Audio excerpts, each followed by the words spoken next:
supaya ini full baru dimulai, tapi Alex sudah tidak sabar ya. Sorry, I talk in English because I'm talking about you. Oke, terima kasih untuk kehadirannya di workshop Systematic Literature Review yang buat kita sebagai academician ya, ini adalah suatu hal yang sangat penting untuk kita mengetahui state of the art dari topik yang akan kita teliti gitu. Kalau misalnya ini Mbak Tia meneliti tentang thriving at work gitu. Mbak Tia harus tahu segala sesuatu tentang thriving at work, penelitian sebelumnya tentang thriving at work gitu.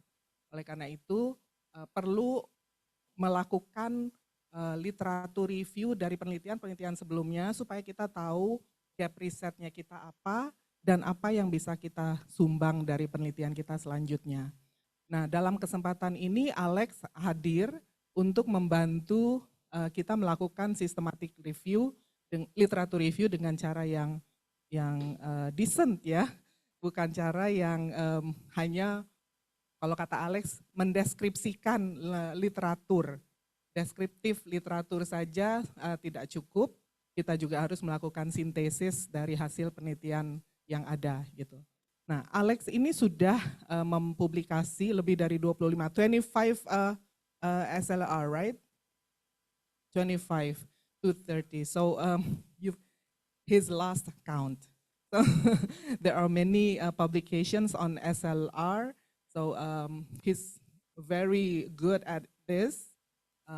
And we will take baby steps to do this SLR today, Alex, ya, if you can. So baby steps from the start, supaya kita bisa nanti meneruskan, karena nggak mungkin hari ini juga selesai, gitu kan. Tapi kita sudah punya start yang baik, gitu. Alex adalah profesor dari Melbourne Business School, Melbourne University, Australia. Selain sebagai profesor di sana, beliau juga adalah Associate Dean, katanya berhubungan dengan faculty members. How to make faculty members happy, that's his job, his other job. Oh, yeah. Okay. And then Alex is also a chief editor from Applied Psychology International Review. Probably if you want to aim high for that journal. Oh, and also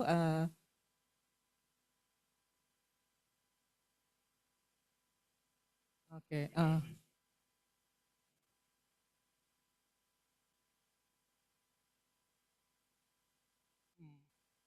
You can introduce that later, because those online would want to hear from you. Jadi jadi saya akan membuka acara ini. Semoga kita bisa bertahan sampai jam 3 nanti. Pada jam 1 mungkin praktikal, di mana Alex akan membantu step by step dalam perumusan desain SLR kalian gitu ya. Alex, would you like to introduce yourself more? Okay. You can do it maybe. Ya. Huh? Bukan mau ya. Okay.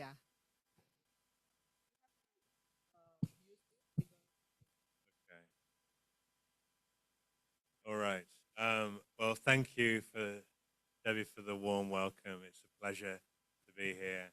I'm looking forward to interacting with everybody over the next few days. I'm here until Wednesday, and I know I've got another session on Friday. The session on Friday talking about practice, sort of advice for publishing in top-tier journals. And I've got something next week about revise and resubmit. I don't know if everyone's invited or is that open to everyone?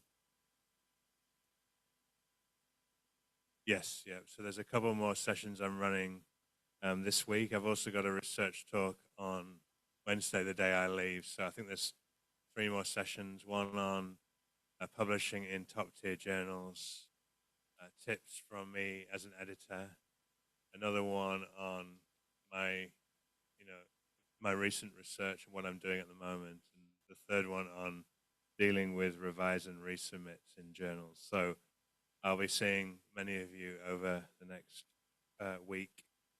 Today, I've been asked to do a workshop on writing systematic review papers. Once again, I apologize. I am a management scholar who publishes in organizational work psychology. It's many of you in the room are from that area, but there's also social psychology, sports psychology, community psychology.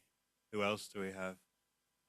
Educational psychology, yeah. So I can't profess to be an expert in all those areas, although I have published a number of education journals, and I've published in sort of personality psychology as well. So I'm not as familiar with those journals as I am with organizational psychology journals. So I must apologize in advance. So could everybody online, if you could put your hands up if you're, let me just run through to see who is in which area of psychology. So let's stop sharing and just watch everybody online. Can you do the gallery view, please? So I'm just trying to include people online. Since COVID, I've learned a few techniques to engage with the online audience. I know it's quite difficult when you've got some people online and some people here. So I'll ask everybody to put their hands up.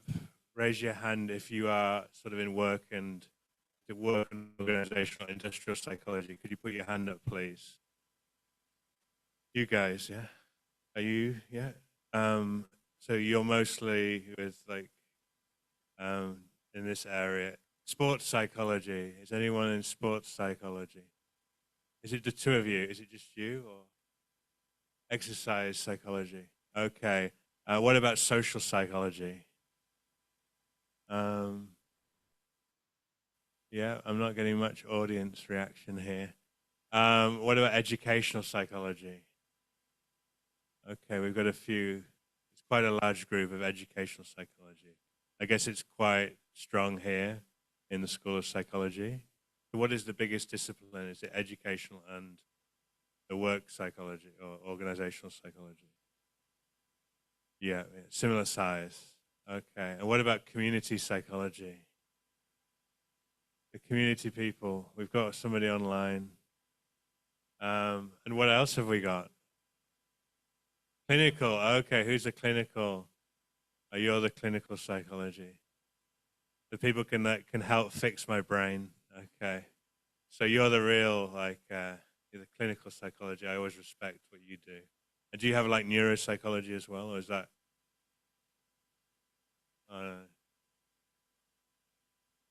Yeah. That's probably the biggest in many Australian universities. They're really focusing on that sort of neuropsychology. Anyone else I've missed? Did I miss everybody? Or anybody? Development. Is that child development? Lifespan and okay, so different like adolescence, childhood, aging, people who are aging. So what do you call that? Developmental psychology. Okay, yeah. So thank you. It's good to get to know everybody here. I'm going to share screen again. Apologies for moving back and forth today. So before we get started, I just wanted to introduce myself. So this is sort of my work history. This is the slide I presented when I got a job at Melbourne Business School, and it worked pretty well. So I've used it since to tell you about me and my background. I am originally from the UK, from the north of England, and after graduation, during my undergraduate, I worked in Japan. I went on exchange in Japan for 1 year, and after I graduated, I went back to Japan and worked there for 3 years. 1 year teaching English and 2 years working in a company. After that, I was like 25 and I didn't know what I wanted to do with my life.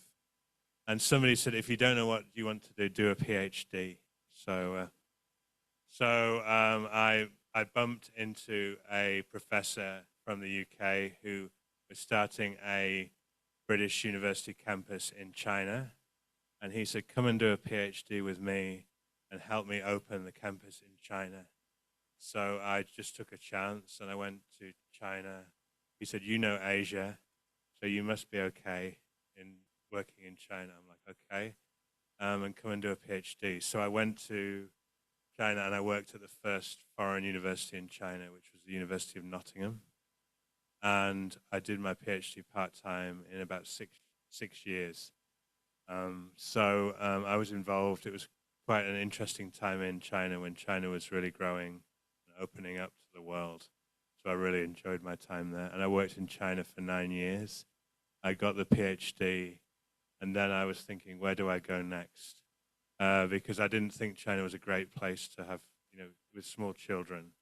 So I applied for jobs in Australia and the UK, and I ended up getting a job in Melbourne, working for Monash University. So landed in Melbourne in 2012, and I worked at Monash for about 3.5 years. And then I got a job as professor at Deakin University, which is another university in Melbourne. So I left very quickly to get a professor role. And then I worked at Deakin for 7 years. So I was Associate Dean International, so I was in charge of all international relationships for the business school and the law school. It was the Faculty of Business and Law. I was also the head of the Department of Management for a couple of years, and then I got a job at Melbourne Business School, which is Australia's leading business school. That was a couple of years ago now. So I've been working at Melbourne Business School for 2 years, and my role is Associate Dean Faculty. So all the faculty report to me. So I have to manage 45 academics, and you know how difficult it is to manage your supervisors.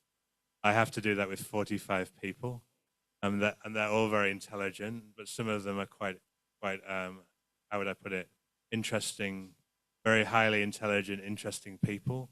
It's often very difficult to manage, but I enjoy my job managing academics. So research for me is like where I get my enjoyment after a hard day managing academics in the workplace. But I do try and make a lot of time for research. So I probably spend half my time on research and half on the sort of management role.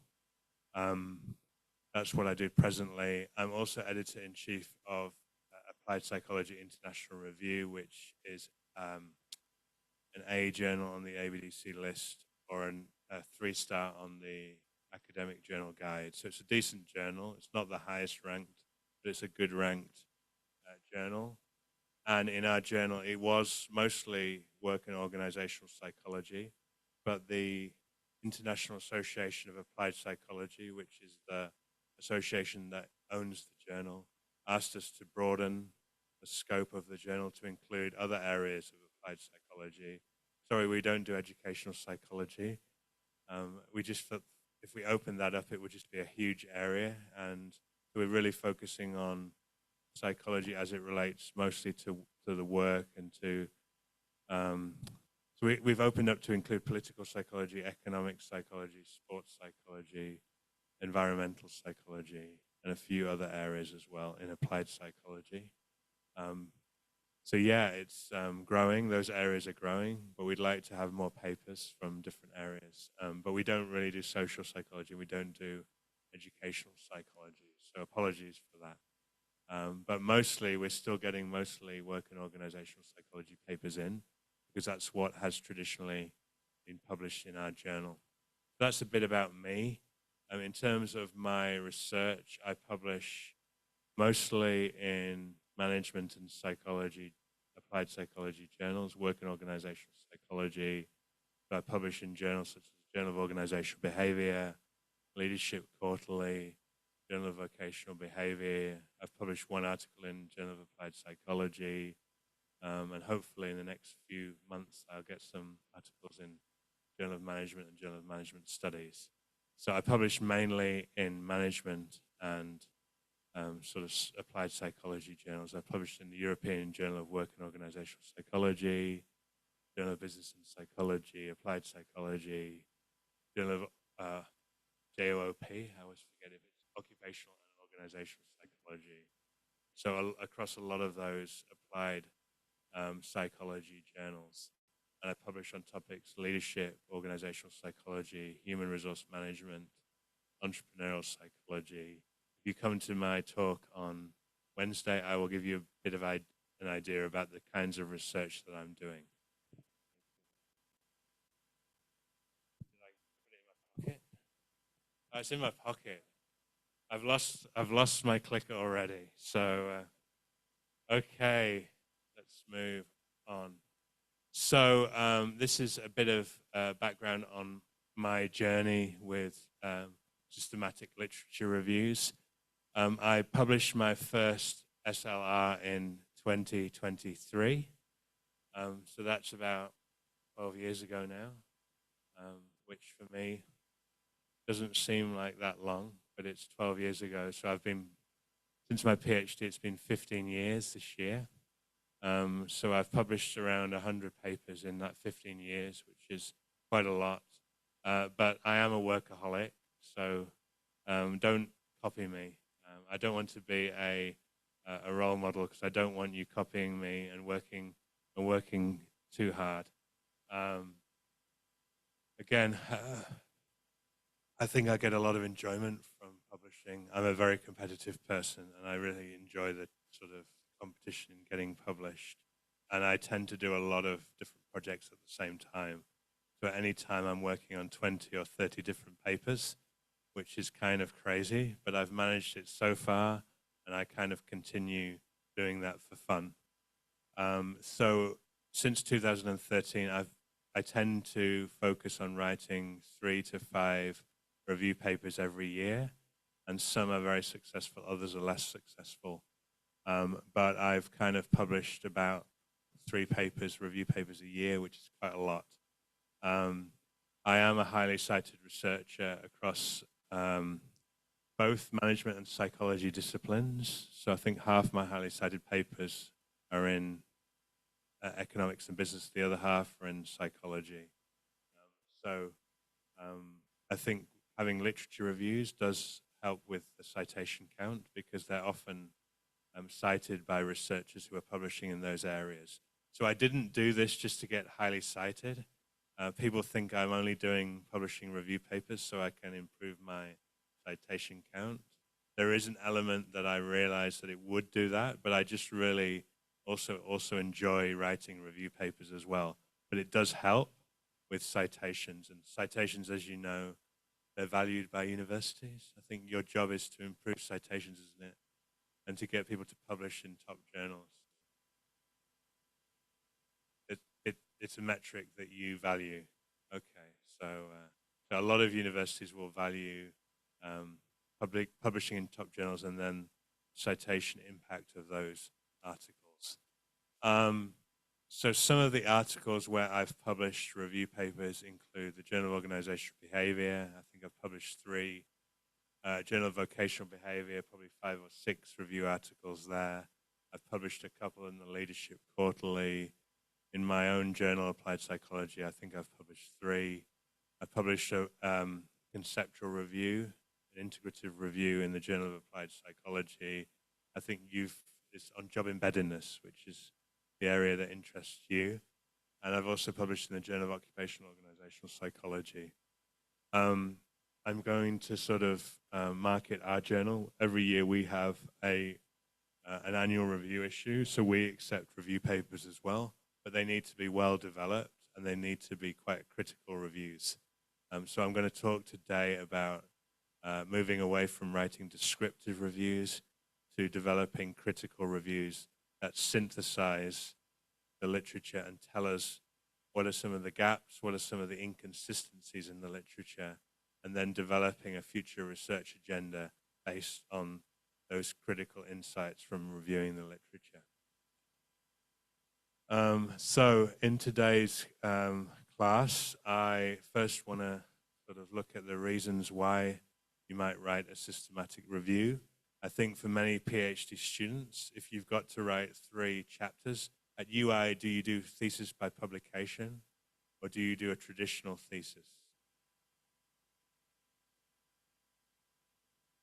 Okay. So a lot of universities in Australia are now moving to thesis by publication. So it's having 3 or 4 papers and then a front and a back chapter, like in Holland as well. So it's quite common now because it helps students with publishing their papers. And you can sort of have 3 papers that are connected, but not necessarily, completely following on from one another. So for many students, I think the first paper to get an understanding of the literature in the area, it's often good to write either a conceptual review paper or a systematic review or a meta-analysis. I don't know whether you teach meta-analysis here. Not really, okay. This may be a good class that you could think about doing in the future, is teaching students how to do a meta-analysis, because we did that when I was working at Deakin, and lots of students found that useful as well. So I'll just briefly talk about different types of reviews today as well. I'm focusing on systematic reviews, but we also have bibliometric reviews, we also have meta-analytical reviews, and we have more sort of conceptual style, what we call conceptual integrative reviews that aren't necessarily systematic. So there are different types of reviews, and that's what we focus on after that. I'm going to talk about how you organize like the systematic review and the different sections you have in a systematic review. Then I'm going to talk about coding, how to identify, how to search for literature, and then how to code the literature. I'm also going to focus on how to be critical when reviewing the literature and how to synthesize, don't list studies, try and synthesize key insights from the studies.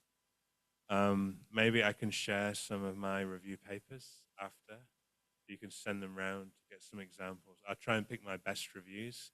Obviously, the ones I've written most lately are probably my best because you build the skill over time, and over time, the way we've done reviews gets better and better.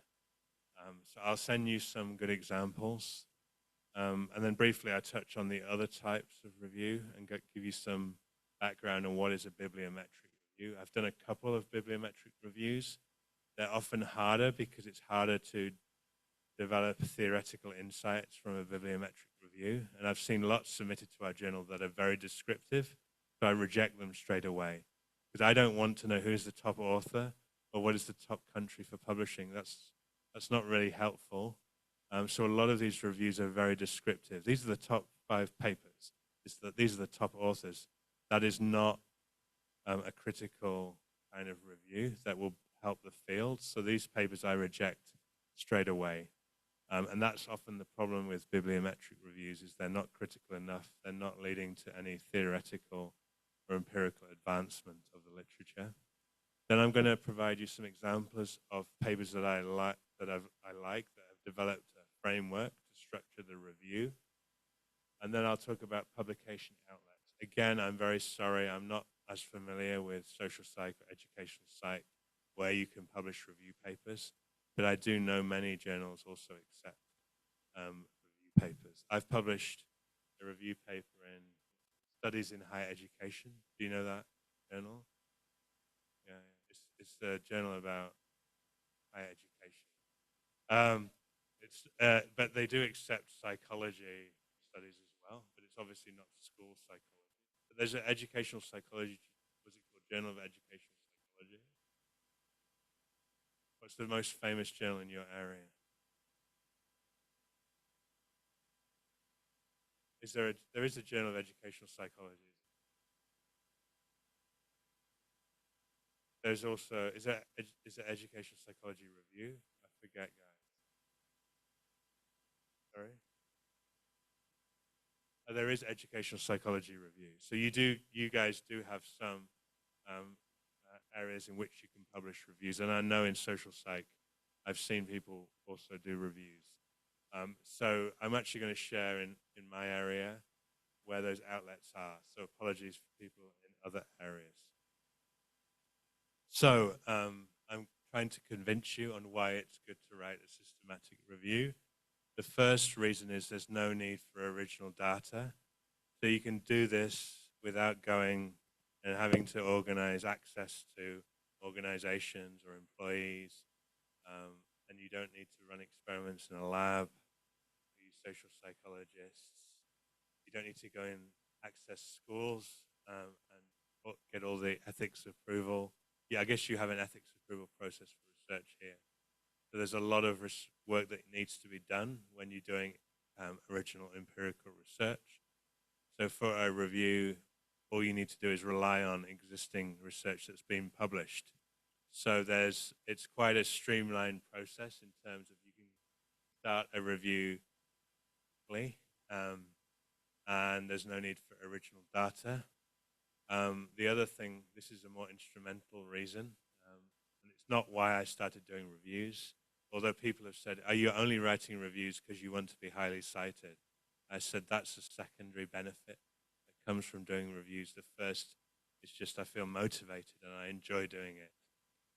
But they are highly cited, and people do use them in developing new ideas for research. So I've had a lot of people come up to me and said, thank you for writing this review. It's really helped me. I've now developed my research based on your review, and I really appreciate that. And that's made me feel really, what's the word? Satisfied is the word. Thank you. So I feel really happy when somebody says, thank you for inspiring me. They are highly cited. Some of the reviews I've got are now highly cited papers. I think about 8 of those are now in the top 1% of all articles in terms of their citations. I think that reviews are relatively straightforward to write. I've got my way of doing it, and I'm used to doing that. I think I've had 1 or 2 papers that never got published. But most of my papers have been published in an A or A star on the ABDC list. I've dropped below that maybe twice, but I've had out of 30 papers, I think 28 published in top tier journals. So for me, it's been a lot easier to get them published than it is empirical studies, because you can't go back and correct empirical data. If you've collected the data, that's it. You can't deal with a research design problem at the review stage. Whereas with a systematic review, you can go back and you can do update the word search, and you can identify new papers, and you can correct a lot of the reviewer's feedback in the review process. Whereas if you're doing an empirical paper, they will often criticize the research design, and that's something that you can't correct later on. So I think for me that I've got a formula that works, and I tend to be quite lucky in terms of people getting revised and resubmits for my papers. But I am experienced now at writing these. In my review papers, I typically have the review section, the first half of the paper. Second half of the paper is creating an agenda for future research. And often that's useful to me, because then I can do empirical research based on the suggestions that I put forward. So based on the literature review, it also helps guide the empirical research that I do. I wish I had time to do more empirical research, but as you can see, I'm super busy. So that's why I tend to do a lot of review papers and not do as much empirical research as I perhaps should be doing. But I found it useful for junior people who I work with to help guide their research. And when I do one of these with PhD students, it helps them think about their empirical chapters in their paper. So doing a systematic review can help you identify gaps and areas that you might want to research in the future. So it is a good tool for identifying new areas of empirical research to do. And so for PhD students, I suggest doing your first chapter, a literature review chapter, helps you think about what you need to do in terms of empirical research. I'm ever so sorry if that's not what you do here. I don't want to give them bad guidance. But I think it's quite a useful approach to identifying future research that you can undertake in your PhD. Sometimes you'll find that the research idea you have, there's already been a review about it. So it might be difficult to do a systematic review because you're working in an area where there's already been a review. So for you guys, I'm ever so sorry, you have to think of something different. Maybe that is a more conceptual paper, or maybe a narrower review where you review that concept in a focused area. The other reason for publishing reviews is that like journal editors like them. Why do they like them? Because they're highly cited. And a lot of journal editors play this game of getting highly cited. I don't know whether that's a good thing. I'm not judging editors, but a lot more journals now are open to review papers because of their citations. In terms of the journals in my area that publish reviews, I've listed a number here, but there are, I think a lot of journals are open to accepting review papers. You need to look at the guide at the beginning of every journal around whether they accept review papers as well as empirical papers. Some journals don't, but most journals do. And there are journals that only accept review papers. In management, there's a journal called the International Journal of Management Reviews that only accepts review papers. There's also the Academy of Management Annals and journals that just accept review papers. There's a couple of psychology, what's it called, the annual review of, what's it called, occupational organizational psychology that publishes, but that's usually for famous people and their students. I'm not yet a famous person, so semi-famous. It's a place where they only invite top scholars to publish. Okay, so I think, have I done a good job of selling systematic reviews or not? Or do we want to stop now? We want to continue, okay. So this is probably the hardest part when you're coming up with an idea for a review. It's something that I struggle with. I'm running out of ideas now to review because I've reviewed sort of 30 different areas or constructs. I'm running out of ideas, and this is where I rely on people for support. At the end of every year, I start my summer holiday in Australia. I sit outside in the sun by the pool and then dream up new ideas for review papers. So I spend my December-January holiday developing a plan of what I'm going to review for the next year. So sometimes, some years are more successful than others, and others are less successful. But what I do is I screen through some of the top journals for ideas about new constructs or new topics that have not yet been reviewed. So in the past, I looked mostly at constructs like, for example, psychological capital, psychological ownership. These were the constructs that I found that hadn't yet been reviewed.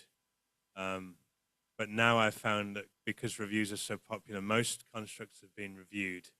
So I'm finding it more and more difficult to identify specific constructs or topics for review. So what can you review? I like reviewing constructs because they're measurable. It's easy to look at their antecedents and outcomes. Most of the work around the construct is quantitative work, so I find it somewhat easier. I'm a quantitative researcher, although I do a little bit of qualitative work. I tend to find it easier to review a construct because they have scales that are developed to measure that construct. However, you can also review theories. So I'm now writing a review paper on social cognitive theory. I don't know if you guys know social cognitive theory. You educational psychologists do, yes? You know Bandura's work? So I'm now doing a review on social cognitive theory and how it's been used in management research. And that's a big review paper. And now we have it revised and resubmitted the Journal of Management. But it's a very tough, the comments are very tough. And one reviewer doesn't like us. And they hate us. And they're saying, I don't like this. You've not done a good job. And now we're trying to respond to their comments. So you could review theory and how it's been applied in your area. You can review a construct. You can review a kind of topic. So for example, I reviewed work-life balance research in Asia. So I focused on Asia and then work-life balance, work-life facilitation, work-life conflict, and we looked at all the work-life constructs and how they've been, all the research that's been done in Asia. But if you limit the research geographically, you can only publish in certain journals. So again, kind of quite tough to come up with an idea for a review. So I like constructs. However, I've also published on theories and themes as well, topics as well. But constructs are a lot neater and a lot easier to review. So I don't know what constructs you guys are looking at. You did passion. There's already been a review on passion. You're doing, what's the main focus again? Yeah. Calling, okay. I don't know whether there's been a review on calling yet. No? Has there been a review on calling at work? A review paper? There has been. Okay. So you might find that the topic that you're interested in has already been reviewed. There has been a review on decent work, I think by Duffy and the other people. They've done a review recently on decent work. So again, a lot of these topics may have already been reviewed. So it's quite hard to identify a construct or a theme or a theory that's not already been subject to review or meta-analysis. How many papers? This is a question that I often get. How many papers do you need for a review to be conducted? I'd probably say at least 40.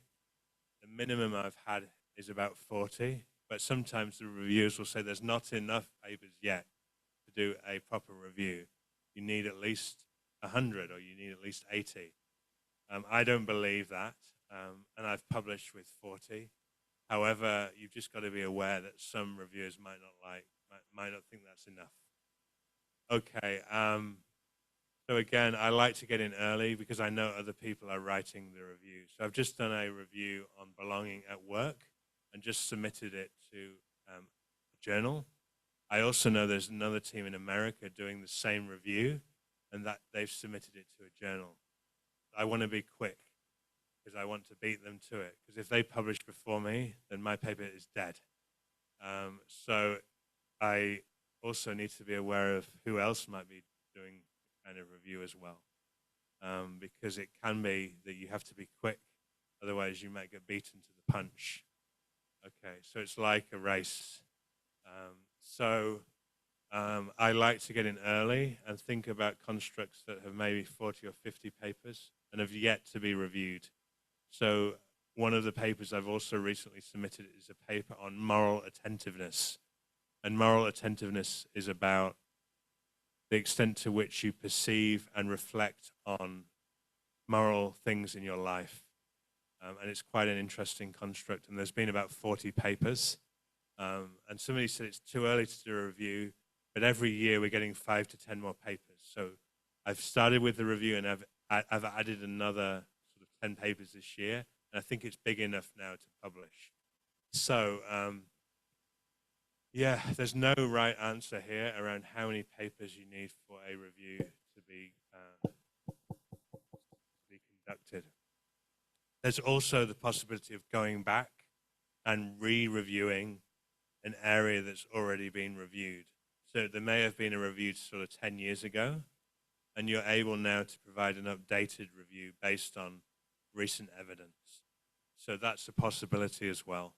But I'd say if the review's been published in the last 5 years, it might be difficult to do that. You might also have a different approach to doing the review. You might have a different focus. So it depends on what's been covered in the other review and whether you can distinguish a different review. So maybe there's been a review on the outcomes of a particular construct, and then you're wanting to look at the antecedents. Maybe you're wanting to do a multi-level review at the organizational team and individual level, and that might be different from the review that already exists.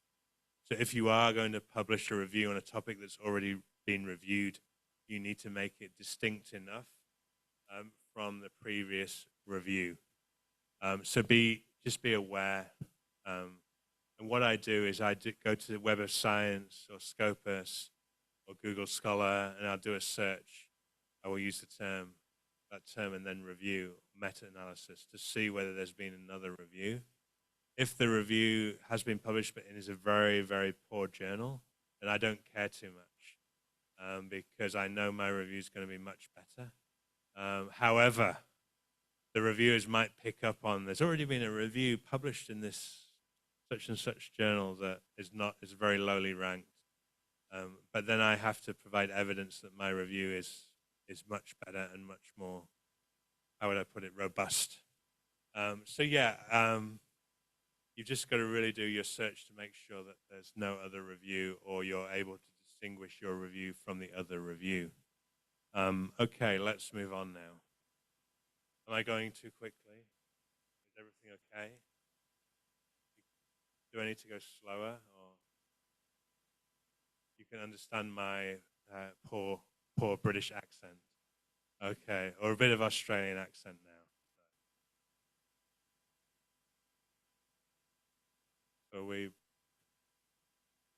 So what kinds of review paper are there?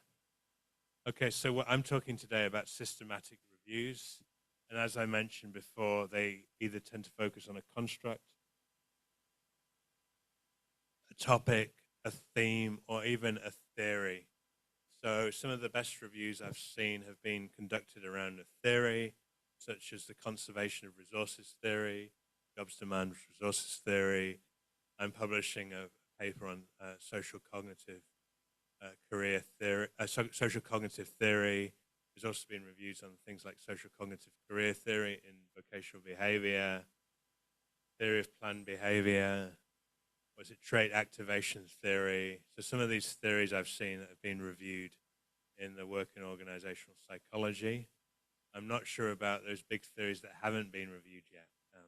There's also been like social contagion and social social contagion theory and some of those other social theories that have been reviewed as well. The other types of reviews, other than systematic reviews, are narrative reviews. I've seen quite a few narrative reviews that aren't necessarily systematic, but they take a sort of a story-based approach to reviewing the literature. Conceptual reviews, where you develop a conceptual model with propositions. So for those of you who are familiar with the management literature, the Academy of Management Review typically has these sort of more conceptual reviews. Journal of Applied Psychology has kind of more conceptual, what we call integrative reviews. And typically they present a new model that's based on an overarching theory, and then they present a series of propositions that somebody can test in the future. So I've seen that style of review is quite popular in some journals. I'm talking about today's systematic reviews, and in those we have inclusion and exclusion criteria. We also have meta-analytic reviews, what we call meta-analyses, where there's actual quantitative data analysis being done on the review and the correlations and the effect sizes to see what the correlations are between different variables. And I've published a couple of meta-analytic reviews. I'm not an expert. I rely on my colleagues who are experts in this technique, but I help come up with the idea for those reviews and what variables to focus on. but they are more quantitative reviews, analytic reviews. The last type is bibliometric reviews, and I'm not sure if you've seen these types of reviews. Anybody? Karina, have you done bibliometric? Yeah.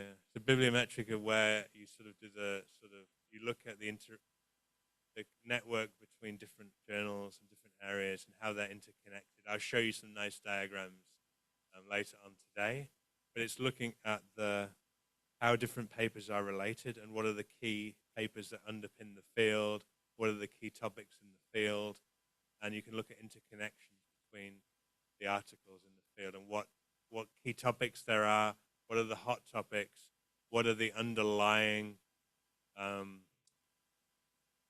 do I put it, the base of the literature, what are the key articles that have really defined this whole area of research. So there's 3 or 4 different techniques that you can do with bibliometric. If you don't know about bibliometric techniques, go and talk to your librarian. Librarians know most about this. They can help you do this bibliometric search. But there is software out there to help you do kind of a bibliometric review. But my worry is that often people doing these reviews do them in a quite descriptive manner, and they don't really look at the theories that are underlying and underpinning these types of research. And sometimes it's hard to actually figure out what are the main theories that are underpinning different areas, because it doesn't always work out when you do the analysis. It doesn't always group into specific theoretically relevant areas. So it's often quite difficult to do a bibliometric review, but I've seen some good ones out there that have been done in a very sophisticated way.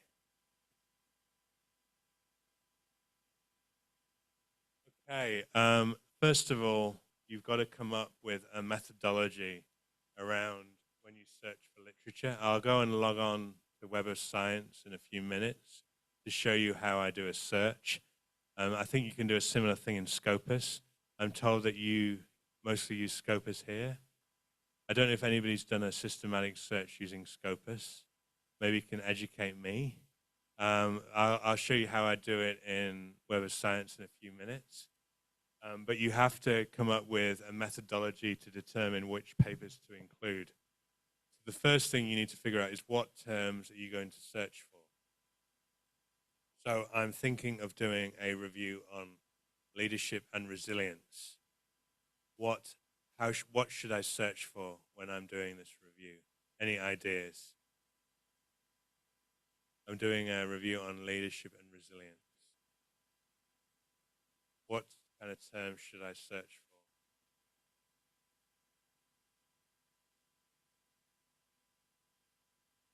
for? Leadership and resilience.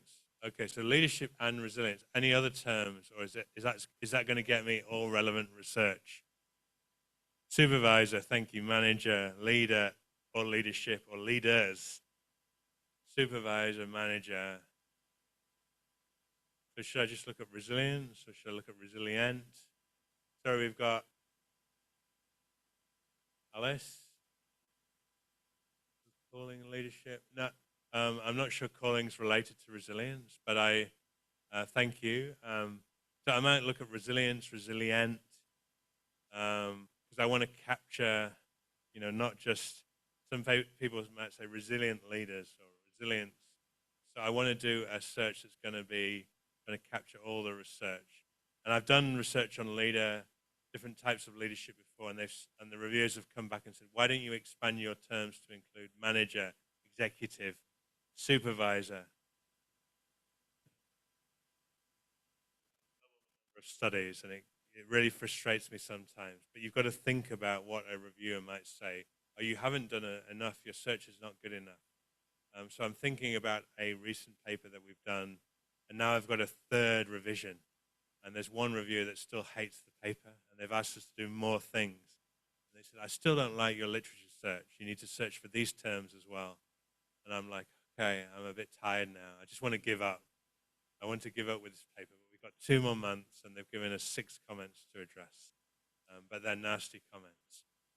So you've got to be aware that there may be other terms that you need to search for. So let me log on to Web of Science and let's do a bit of a search. You're helping me with my next research paper. Thank you.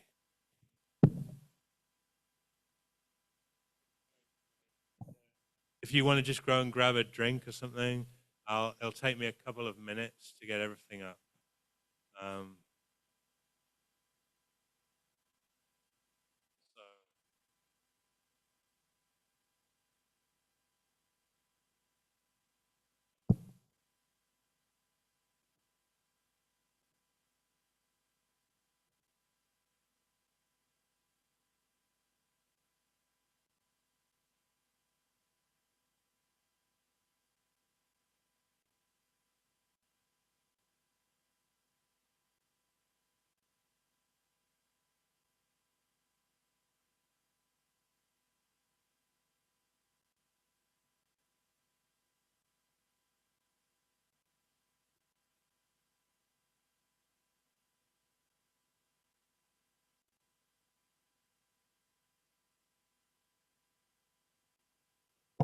This is a very recent paper that I've been writing.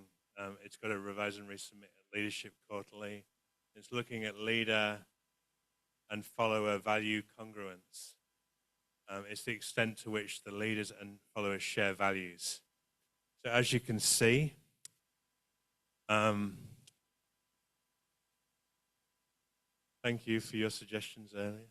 Leader or supervisor or manager and value congruence or value incongruence or value similarity or value alignment.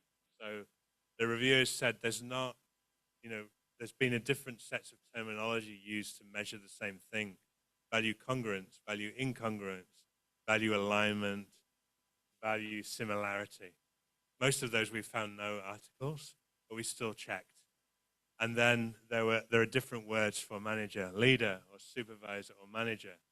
Okay, so we had to search for different ways of measuring that specific, or different words that have been used to capture that leader role. So I'm going to go back and do the same for resilience. The good thing with Web of Science, it saves your previous searches. So it saved me a bit of time today.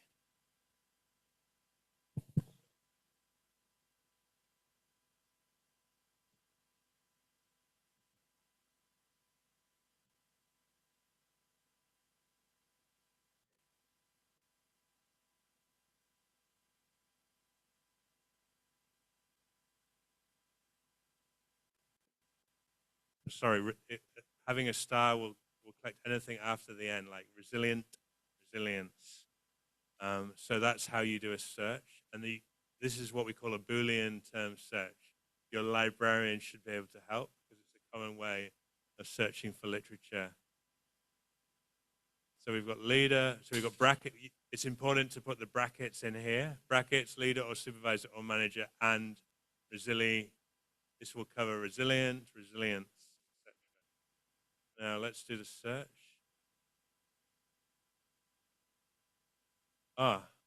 What? Something's happened here.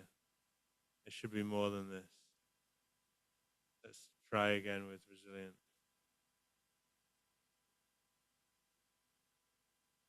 What's happening? What? Topic.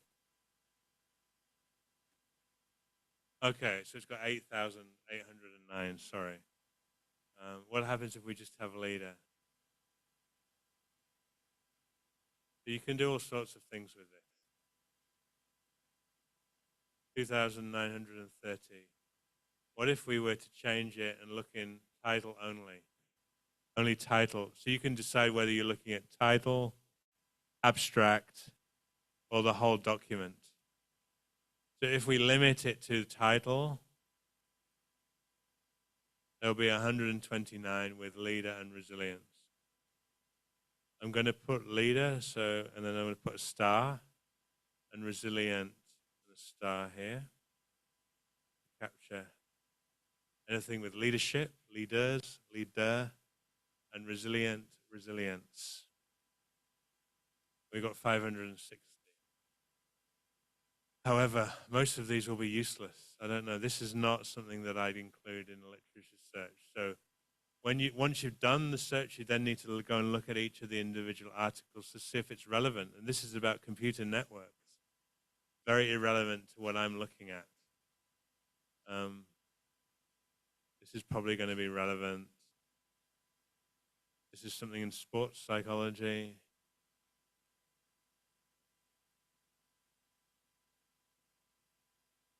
So again, you get a lot of different articles. I'm probably thinking now I don't want to do a review on leadership and resilience. There's too many articles. I'm joking. I'm joking, Deborah. A lot of these won't be relevant. This is not particularly relevant. So again, there's a lot of different articles there. What if we were to expand to leader? You've got to use the capital OR and the capital AND. Supervisor.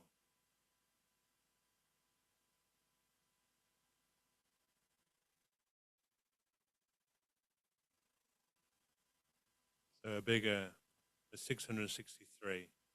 Okay, so I do like Web of Science for doing this kind of search. You can move to abstract as well. Sorry, title also abstract, and that's slightly bigger.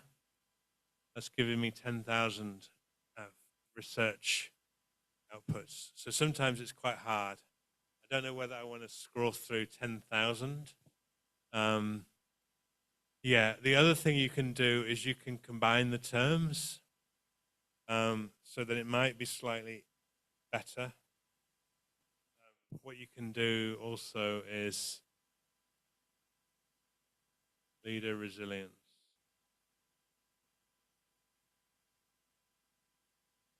Maybe just put leader resilience. And you can put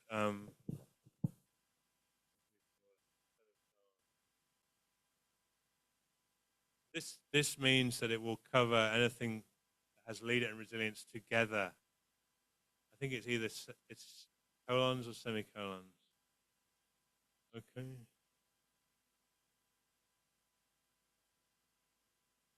And you can do leader resilience and resilient leader. So if you thunder, I'm sorry for bringing this bad weather with me.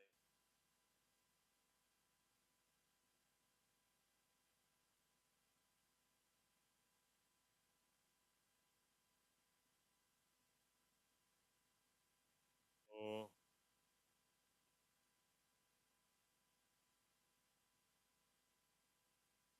you can search for the whole term. Okay. And then I can search again within the whole document. Okay, 38 results. The whole document, all fields. 38. Okay, so there are different ways in which you can search.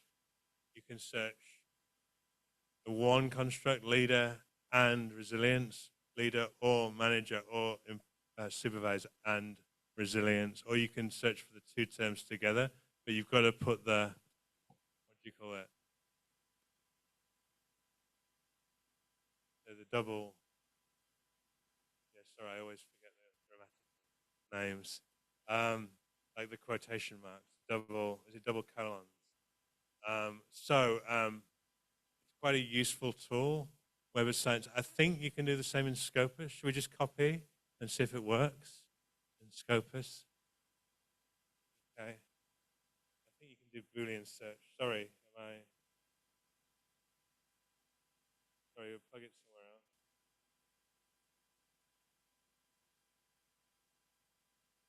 Okay, let's try.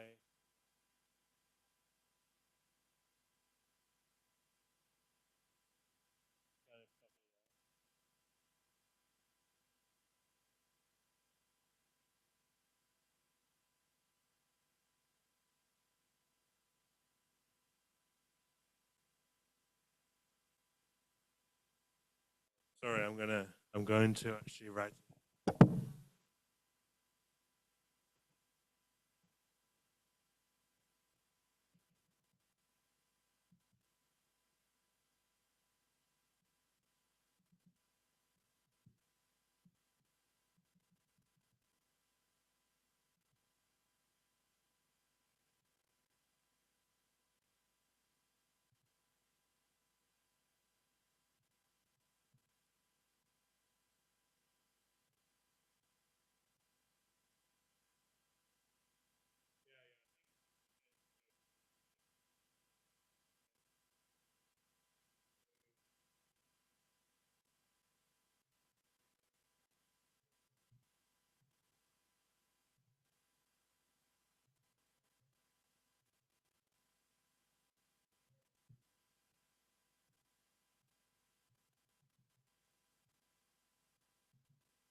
can use the same Boolean search, title or TS, or I think abstract is AB.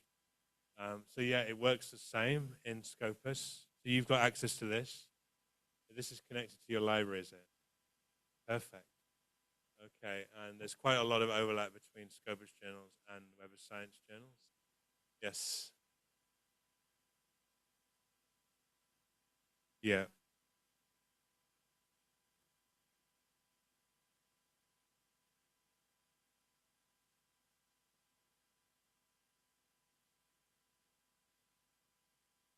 Mm.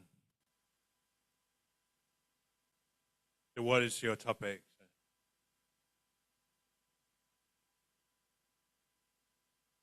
Perceived legitimacy. Get outcomes.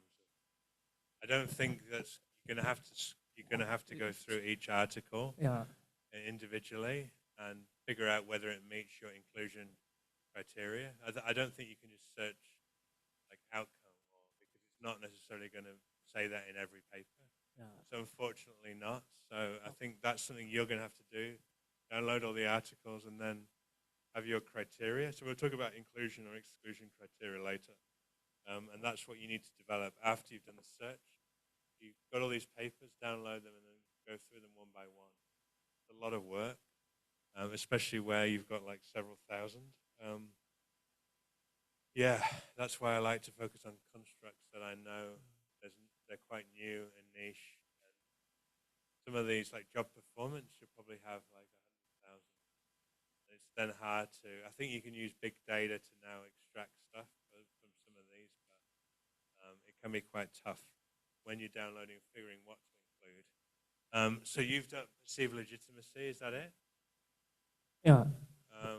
So title, maybe abstract. Abstract equals perceived.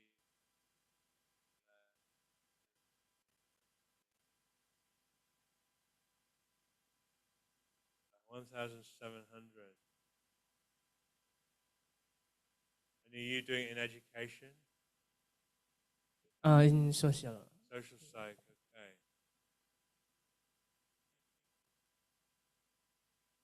Yeah.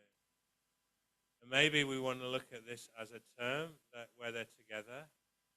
So then we put the brackets, we put the question mark. There's only 56 where it's together. Okay, or topic sentence. Perceived legitimacy. What? What's happening there? Anyway, so in an abstract, there's,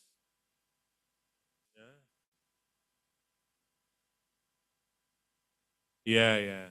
So I don't know whether that captures everything or there are other terms that have been used. Okay. The other platform I use a lot is Google Scholar. Oh, that's me. Sorry. And you can search in here. So perceived legitimacy review. No, a scoping review in traffic rule compliance. Not really that relevant.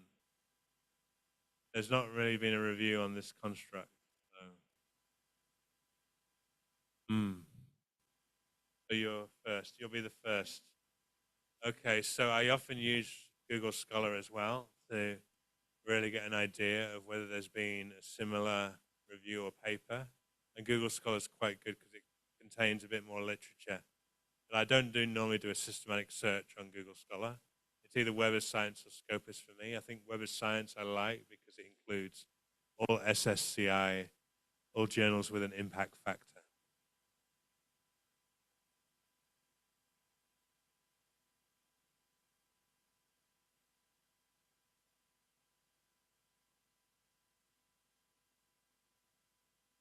Yeah, I've used Web of Science mostly, and then I've had reviewers say, why don't you include APA?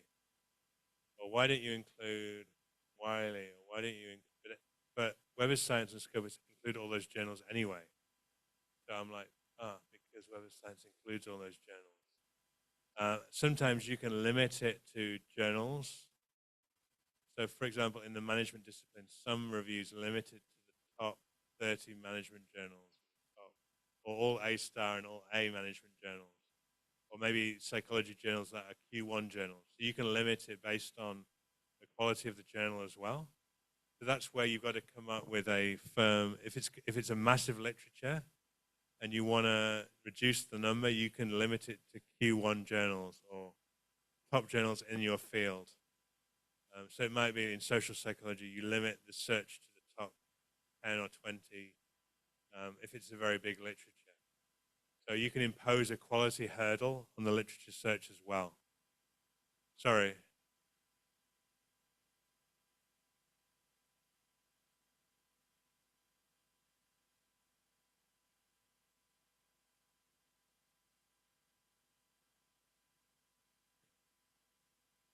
For the article. I think at least. Yeah. And usually we use Prisma as our framework in the systematic review. I'll show you in a second. And in Prisma, there are 3 steps: identification, inclusion, and synthesis. I want to ask about that. You said that we must ideally have 40 articles. At the end. Is it in the end or in the identification? No, at the end. At the end. To actually do the review on.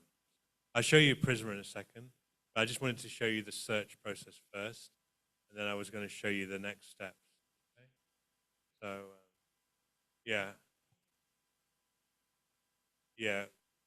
So I'll show you Prisma, because we're now getting into, like, once you've identified the literature, how you determine. But I also, so what would the online participants say? Do I need to go and have a look?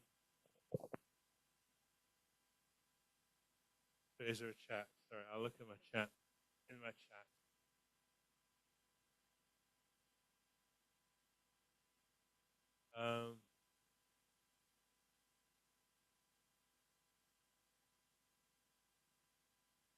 Yeah.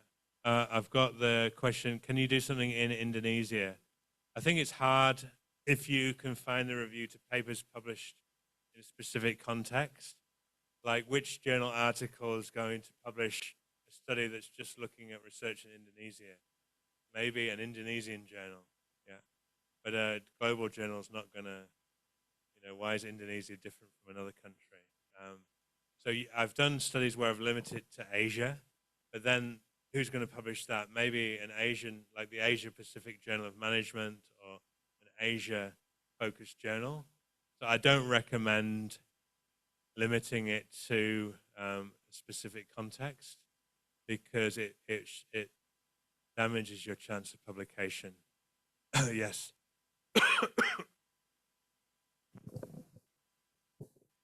Yes, Can we have a break? Alex.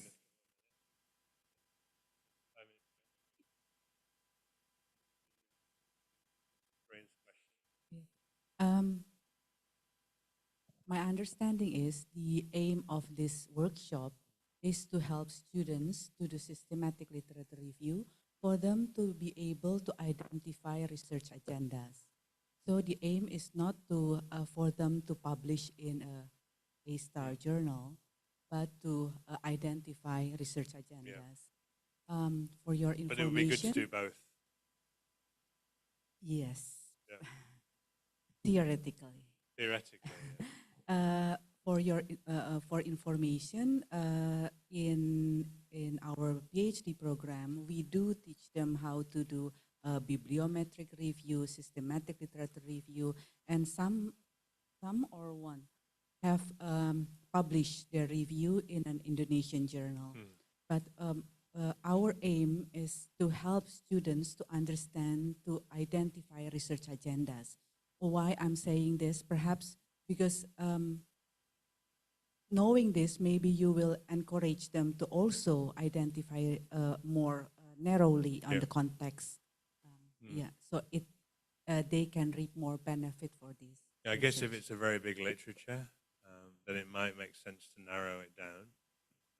But I'm just, in terms of publishing from it, I think if you narrow it too much, there will be a reluctance of journals to publish. But it might be useful for, identifying.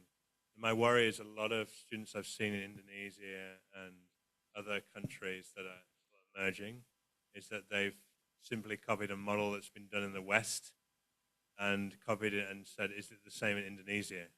Replicating existing work. And for me, that doesn't make a strong enough contribution. It should be, you should have a contribution whether or not it's based in a specific context.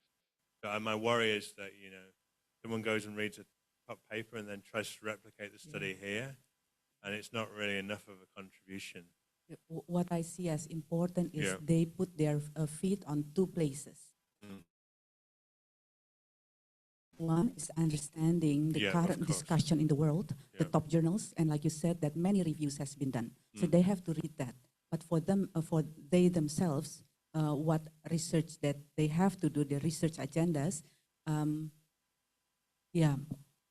they should also take a look at what has been done in certain contexts, Yeah. but not forgetting the current discussion, current debate. Yeah. My worry is that a lot of the research done in emerging economies isn't that robust and strong. So it is important to look at the global research too. So yeah, I think these are useful. Again, if you're just using it to identify your own research, that's another story. But I like to use these. I tend to want my students to publish as well as use it to identify their future research agenda as well. So yeah, I've got a student who's just started a PhD, and she's looking at gender-based microaggressions, and there's not been a research study published. But I noticed I bumped into someone at a conference, and they're also doing a paper on this topic. So I'm kind of concerned, but she's using it as a base for which to develop her second study. She's going to interview migrant women in Australia, and look at their experience of microaggressions. And then her third study is going to be a quantitative one, looking at the impact of microaggressions on their careers, their work experience. So it's important to do the review to help guide the second and third studies. So I'm using, the structure of the review to the first paper to help develop the second and third, maybe fourth papers, if we have enough time in the PhD. So I like this as a base for which to develop the future research, but also try and publish it at the same time. Okay, should we take a 5-minute break or toilet stop or whatever? I need to take a breath. And then we'll get into looking at Prisma. And once we've downloaded the literature, how do we then identify which studies we include in the actual review? Okay.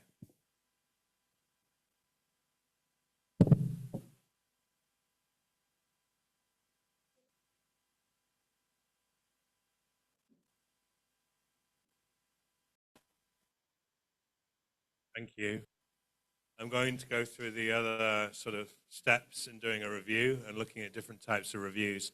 And then this afternoon, I'm going to ask you to do your own literature search and maybe try and do a bit of coding on your own.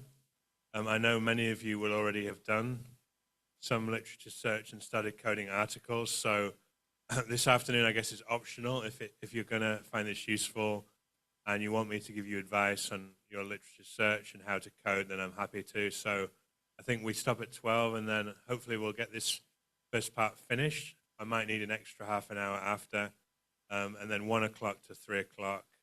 We might need a little bit more time to go through my final slides, and then we can actually try some of this for you and see if there's any questions that you have around literature search, what terms to look for, and also how then to figure out which articles to exclude or include, and having those criteria. So once you've downloaded the articles, the figuring out which articles to include or exclude is always problematic. In writing a systematic review, and if you look at the PRISMA guidelines, you need to come up with a methodology for determining which papers to include, and develop exclusion and inclusion criteria.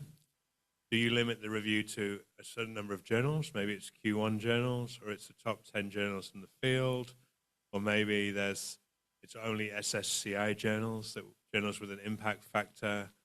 So you need to come up with a criteria for excluding articles. In Web of Science, there are ways that you can do this. You can exclude articles that have not published in a journal. I often exclude the grey literature when I search. So that's articles that have been published in a conference or articles that have been published in a book. I often will exclude those and only include journal articles. So you need to come up with your criteria for inclusion or exclusion. In meta-analyses, they often want to also include unpublished research. So you might do a call with the top researchers in the area. Do you have any unpublished research and the findings of those when to include it in a meta-analysis? Please look at the PRISMA guidelines. I noticed some of you opening up the PRISMA website, but I'll show you the PRISMA diagram that I've recently used in my research. So I'm going to stop sharing and go back to Web of Science here again. Where are we? So once you've done, I want to go back to another search.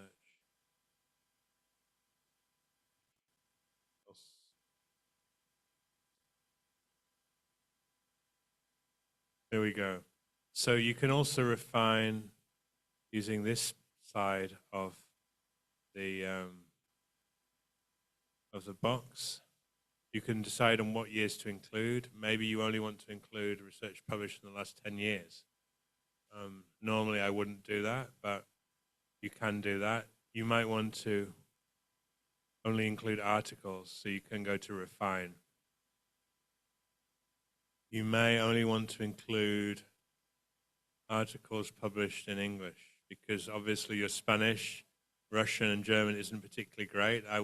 Sorry, I'm making assumptions here, but I only include articles in English because I don't have the ability to. Maybe you want to limit it to certain areas of research. I only want to include management research, refine. Maybe, again, that's probably, you can also look at journals. What's the journal list? Publication titles. So maybe you limit it to a certain number of journals that you have the top 10 journals on your list. So I'm only going to include relevant journals in management that I think are highly cited journals. I can't find too many on this topic. So maybe I'm excluding based on the journals as well. So I will include only certain journals. So you can do a lot of refining here in terms of what you include, but you've got to have that exclusion-inclusion criteria that is like justified. You've got to justify why you've included. Maybe it's a quality issue. So I only include articles because I know they've been peer-reviewed. I only include SSCI articles. Web of Science Index, you can limit it to SSCI articles because those are the ones with an impact factor. Okay, so we can go and we can limit it down. We've only got 747 that we now need to actually review. Again, I could move from abstract to topic. That's going to lead to more. 1,000. Okay, slightly easier to review 1,000 than it is to review. So we've done some exclusion criteria. We've limited to journals not published in the SSCI, journals only published in management, only articles, etc., etc. Only those published in English. So I've got 4 criteria that I've limited, that I've cut down. So that's why I was going to show you a kind of PRISMA diagram. We've got 7 new comments. Sorry, they're mostly in. Do you need to explain these, or is it just chat?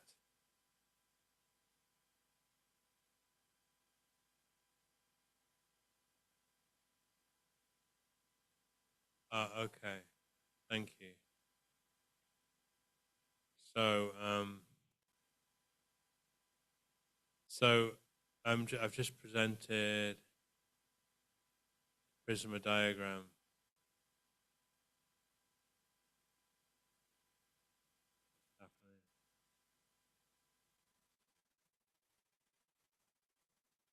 Oh, sorry.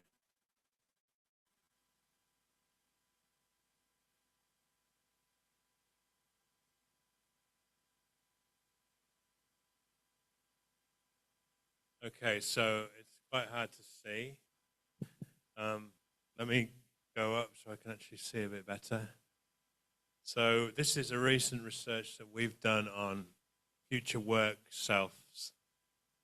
So we've put search terms future work self or future work self or future work selves or future work self. I can't even self-salience or future work self-salience. This is a review on future work self-salience.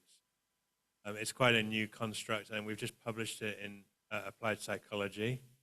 They identified 164 records in Web of Science and Scopus. So we did a search on Web of Science and Scopus, and then we looked at how many in total.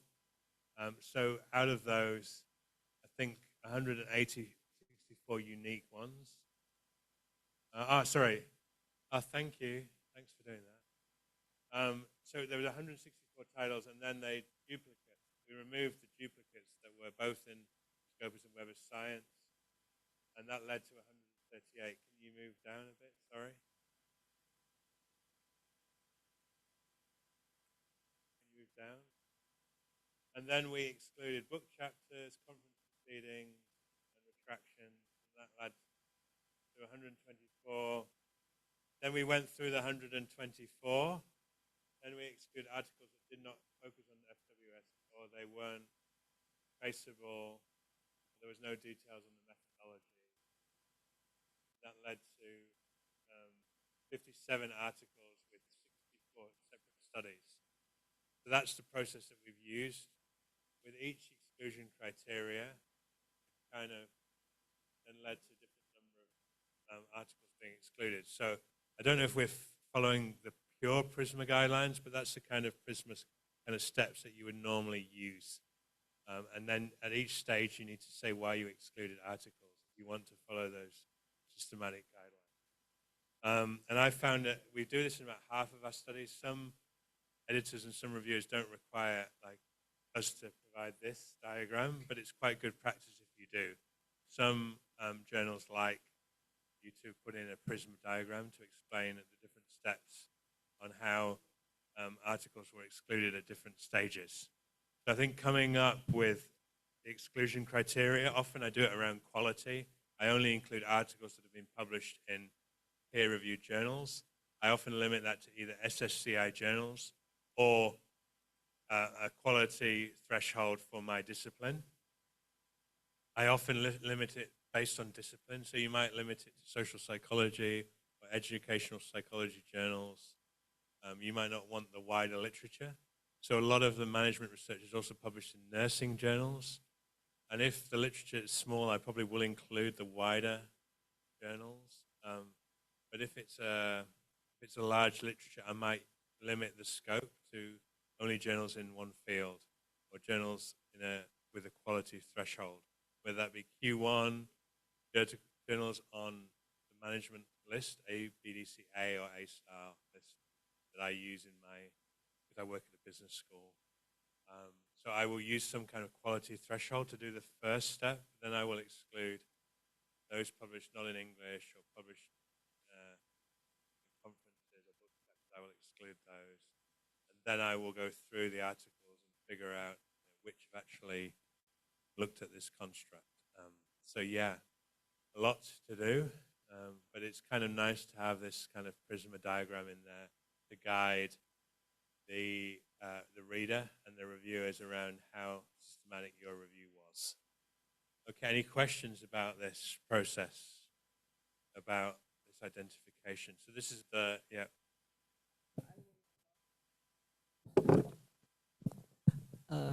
I want to ask about the time period, the journal publication. What the ideal period? Last 10 years, last 5 years, or I think I tend to have it's open, but then I kind of limit it to the last year because you can update. So if I'm doing a review today, I would probably limit it to the end of 2024. And if the review process takes a year, I probably need to update it halfway through to include articles published in 2024. So I've had papers that it's taken 2 years to publish, and halfway through they're saying, oh, it's not up to date anymore. So then I have to do a refresh search and update my methodology section to include new papers. But I typically will include all papers and not limit it to the last 10 years. It may be that you limit it based on when this construct was first created and somebody came up with the construct. So it depends on what you're actually reviewing, written. The second question about the article journal and the book chapter, it is include for my review, or? I would say you don't need to. So I typically limit to articles only in journals. I don't typically include book chapters, but I've had reviewers say, why haven't you included book chapters? Or why haven't you included dissertations? Or why haven't you included conference proceedings? So I've had reviewers say that, and then we've had to go back and update the search. But I think it's justified to only include articles because you can verify that they were peer reviewed. And that's not always the case for some book chapters. Yeah. Anyway, it's up to you to make a decision. Because sometimes if we want to review about the construct, about the theme, related to our theory. You must relate it Yeah, to. so sometimes we take a look the theory in book chapter or journal article. Yeah. So I guess it also depends on whether some of the first ideas about the written book, most of the time they're not. They're published in journal articles. So it's up to you to decide whether you want to include or not include. That's a decision that you need to make during the review process. For me, it's just easier not to include if it's a big literature already. And then the reviewer might say, you should include book chapters. Then I will go back and include them. It means not fixed rule. There's no fixed rule. It's really up to you to make that determination. So this is the choice that I made, and this is why I made the choice. Okay, thank you. Yeah. There's no right answer. There's no wrong answer as well. So you have different reviewers, different editors with differences in opinion. And some say you need to include everything. Some say that's good. You've limited it by journals or by the quality of the journal. Yeah. But nobody is ever agreed. This is the good thing about life. There's no right answer.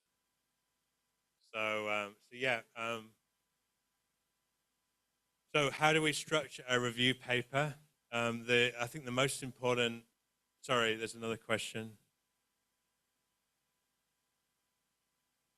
I want to ask about first how to know top tier journal database if in case we have to limit our research to only maybe 5 database, and then how to know so we have a good justification about why we choose that database. Yeah, so in terms of databases, I would either go Scopus or Web of Science because they include like Emerald or Wiley or Springer. These databases include all those as well. They include APA. So I have some reviewers saying, "Why did you not include APA, Wiley, Springer?" It's because Web of Science or Scopus include all these anyway. So yeah, sometimes I just say, well, Web of Science includes all these journals anyway. So I don't need to do a separate database search on here. I don't need to do one here. And then I think it's up to you to impose that quality thing. If you're saying, I'm only going to look at social psychology journals, I don't know, what area are you from? From developmental psychology. Developmental psychology. So in my field, these are the top 10 journals in developmental psychology. I only want to include articles published in these journals. So that's really up to you to make a decision, whether you have that quality control, whether you have like a discipline limitation or not. So that's your job to figure out. Maybe if it's a very large literature, you you might want to limit quality or the area in which it's published in. You can go and choose the journals in that. Yeah, it's really up to you. And based on your experience, do you only include empirical research paper, or If you're doing a review of empirical research, yes. But then I've also had some reviewers say you should include all conceptual papers as well. Sometimes I use conceptual papers before the methodology by having a section background that's before the methodology to say this is the construct, this is the idea, this is the theory, and I do the review.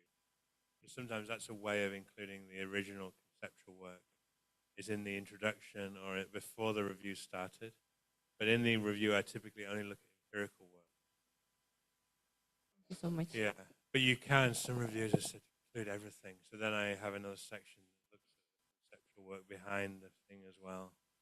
But again, it can be quite. There's no right answer here. But I would typically just use empirical work, mention the conceptual work in the introduction or prior to the review. Okay. The review papers start with an introduction, then the methodology section. So if the focus, all introductions, I have like 4 paragraphs. One is like giving a bit of background about the topic, saying there's been growing research in this particular area, introduce the construct, or introduce the area, and then give a brief definition.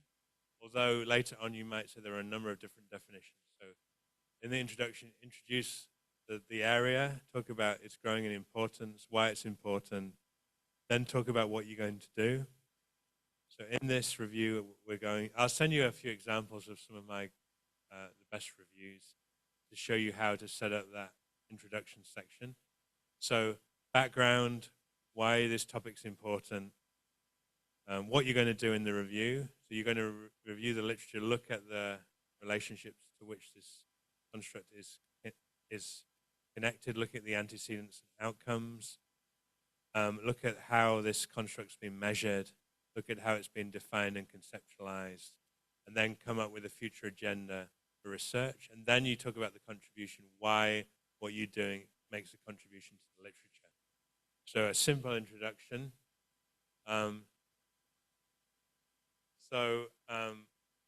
Again, you have an introduction and methodology section, then a review section, looking at the antecedents, the outcomes. Is this been treated as a moderator, a mediator? So looking at all that interconnected research with this particular variable. If the focus is on a theme, you typically don't look at the network of variables to which this variable is related. You would typically look at the key themes in the literature. So, for example, what's another theme that I've reviewed recently? We looked at entrepreneurial resilience. We looked at resilience in entrepreneurs, but again, we looked at the antecedents and the outcomes of resilience. I'm trying to think of a theme that somebody's reviewed recently. Sorry, I'll come back to you on that. My mind has gone blank. I think if you're looking more at a theme, it's looking at those sub-themes in the literature rather than the network of variables. Some people say, do I need a separate theory section where I talk about the theories that have been used by researchers? Some journals, some editors, some reviewers like you to have a separate theory before you do the reviews of the antecedents and outcomes. Some like you to integrate that when you're reviewing the literature. So in some articles, I've had like a separate theory section. So these are the 5 key theories that have been utilized in this research domain to explain the relationship between this variable and different outcomes. So for example, in the leadership research, people use social identity theory, people use social exchange theory, people use social cognitive theory. So I will outline these 3 kind of main theories that have been used. Then I will come and look at what are the antecedents and outcomes, what are the variables to which this variable is related. So, and sometimes I like to integrate the theory into when I'm doing the actual review. So you could say, for example, leadership resilience. So you could sort of say the researchers have looked at the antecedents of leadership resilience. In examining these, people have looked at personality factors. They've also looked at situational factors such as leadership, mentoring or social support that fosters resilience. In examining this, they've drawn on social cognitive theory to explain the link between social support and resilience. Or they've drawn on broaden and build theory to explain the link. So you can integrate the theory into reviewing what leads people to be resilient. Then you can also look at the outcomes of resilience. Talk about the theories that have been used to explore the outcomes of resilience. So you can integrate theory into actually the review of the antecedents and outcomes of resilience, or you can have a separate standalone theory section where you talk about theory. I prefer to integrate it in, but I've had some reviewers say, you need a theory section before you actually do the review. Okay, whichever. I just follow what the reviewers want. But I do prefer to integrate theories into when I'm looking at the antecedents or outcomes of a particular construct. So that's kind of my advice.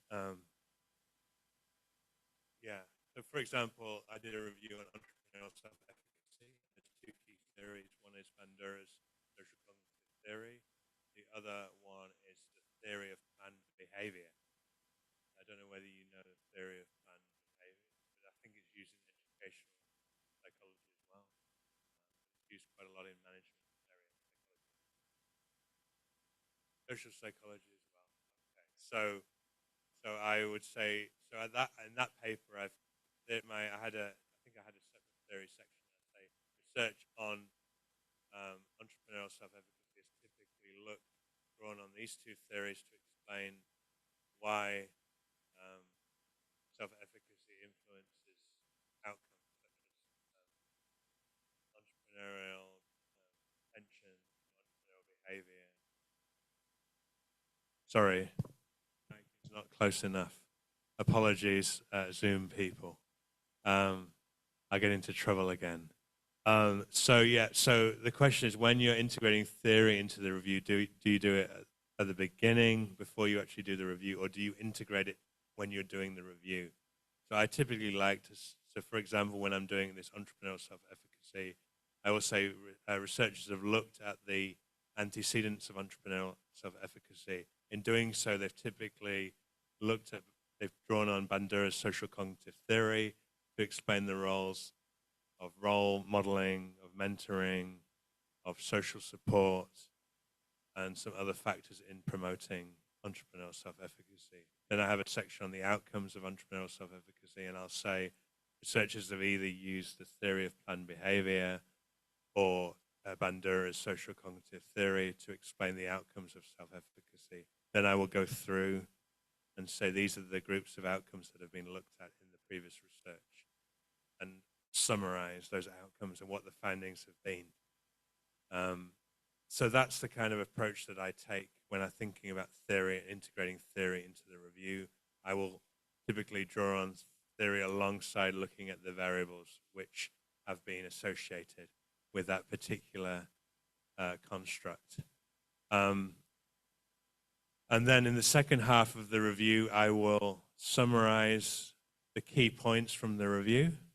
So I'm just trying to think of the latest research that I've done on belonging. So we said in the research on belonging at work that there's been multiple different scales that have been used to measure belonging. There's not consistency, and there should be a consistency. And some of the scales were poorly designed because they're not actually measuring belonging. They're measuring identification. So they've used items from other scales to capture belonging. So we criticize the measurement quite a lot. I think we also say that the research design has been quite poor, that there's been a lot of cross-sectional studies. We also say that most of the research has looked at the outcomes of belonging, and there's been less research on what leads people to belong in the workplace. So we say there's a need to do more research. So we kind of do the summary at the end of the review. These are the key insights from the review. These are the key gaps. These are some areas where there's no consensus. The research is kind of, there's no consistent findings amongst the research. So I think the research suggests that belonging influences attitudes consistently, has a positive impact on job satisfaction or well-being, but it doesn't have a positive necessary impact on performance. And this might be because at too high levels of belonging, you're relaxed and you don't perform. So, but there's no research that finds that, whether there's a curvilinear relationship. So we say there's inconsistent results, more research needs to be done to examine the situations in which belonging has a positive or negative impact on performance. So we kind of summarize what we know, and then we develop the future agenda based on some of the gaps or some of the issues with the existing research. Maybe it's poor design, maybe it's poor measurement, maybe it's a lack of consistent results, maybe it's conflicting results, maybe there's areas that have hardly been looked at. So I think one area that wasn't looked at in belonging was the effect of belonging on careers, like career satisfaction, career success, etc. So it's important to do that. The first part of the review is like synthesizing and coming up with criticisms or issues identified in the existing research to develop the future research agenda. And when I look at the future research agenda, I typically look at issues around the methodology, the measurement, or the research design. Then I also look at empirical suggestions around other potential things that haven't been explored yet, outcomes or antecedents that have yet to be the subject of much research. And I also think about, are there any new theories that we could use to explore this phenomenon? Maybe we can bring in insights from different theoretical perspectives to this. So maybe I'll come up with a couple of theories that we might apply to better understand. There are some reviewers and editors that like you to come up with this integrated framework that explains everything. But I kind of worry about that sometimes because I don't think one theory necessarily explains everything. So for some constructs, you do need several theories because some theories maybe explain the antecedents, what leads to, for example, what leads to leader resilience or what leads to leader self-efficacy. Some theories better explain the outcomes, and some theories explain the boundary conditions. So for example, trait activation theory is a good theory that explains why certain contexts may affect some people in different ways based on their traits, based on their personality traits, for example. Or maybe job demands resources theory suggests that certain job resources will help balance job demands and reduce and buffer from job demands. So I'm using some psych theories here. Some theories are also quite useful in explaining the boundary conditions or the moderators. So maybe I will go and have a look at what theories have been used and maybe advocate for some other theories to be introduced and that may help understand the phenomenon better. Or maybe I'll come up with an integrative framework that's based on theory or several theories that kind of explains the whole network of variables that are related. Belonging is quite an interesting one because there was a theory of belonging that was developed by Baumeister. He talked about the need for people to belong. So there's a kind of theory there. I don't know if it's a real theory though, because what is a theory? We can spend another day talking about what is theory, and I'll talk about that on, when am I going to talk about that? I'll talk about that on Friday, like my idea of how to theorize. But obviously your professors are more experienced than I am, but I'll give you my idea of what is theory on Friday. So I think it's important. A lot of the papers that I reject, the review papers, have not done a good job of synthesizing the literature, telling us what we know, what we don't know, where there's inconsistencies, where the gaps are, and then they don't develop a future research agenda to address those inconsistencies, to address those gaps, to address what we don't know, and also to address some of the poor methodologies that have been adopted. Maybe it's poor measurement, maybe it's a lack of consistent measurement. Maybe it's just not a lot of quantitative research. So I've recently published a review on racial microaggressions at work. This is where people make sort of insults or aggressive behaviors based on somebody's racial background. And there's not been too much quantitative research. I think out of about 50 papers, maybe 20 are quantitative. So there's still a lot of gaps in the research. It's been quite exploratory. So there's a lot of future research suggestions that can be put forward.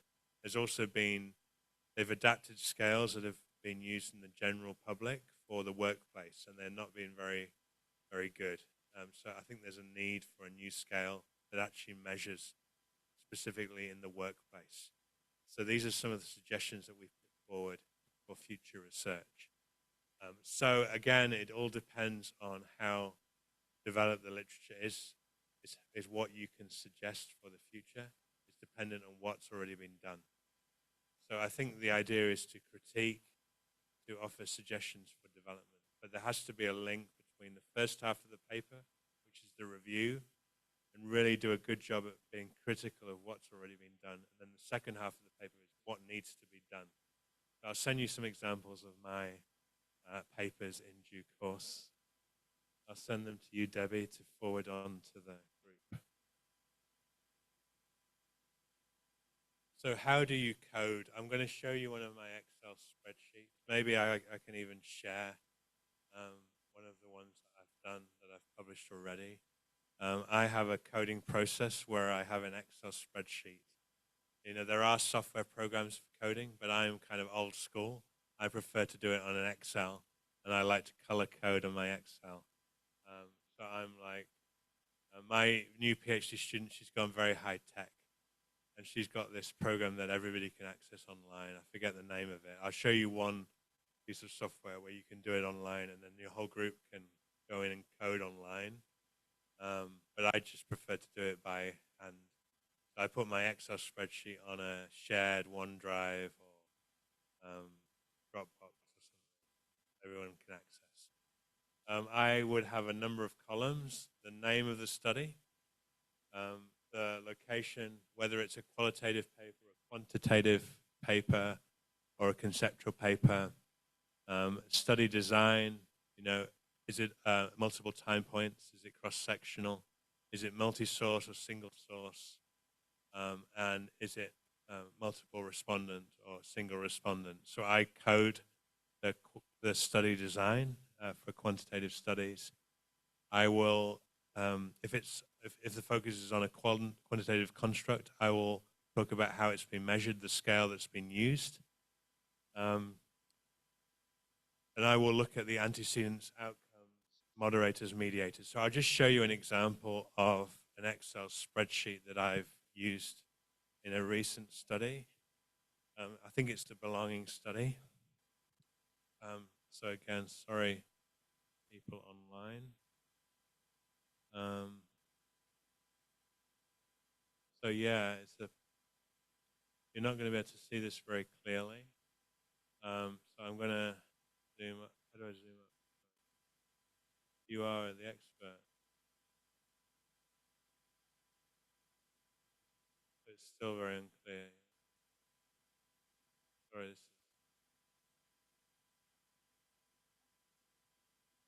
So yeah. So name of the study. I've kind of done this in date order.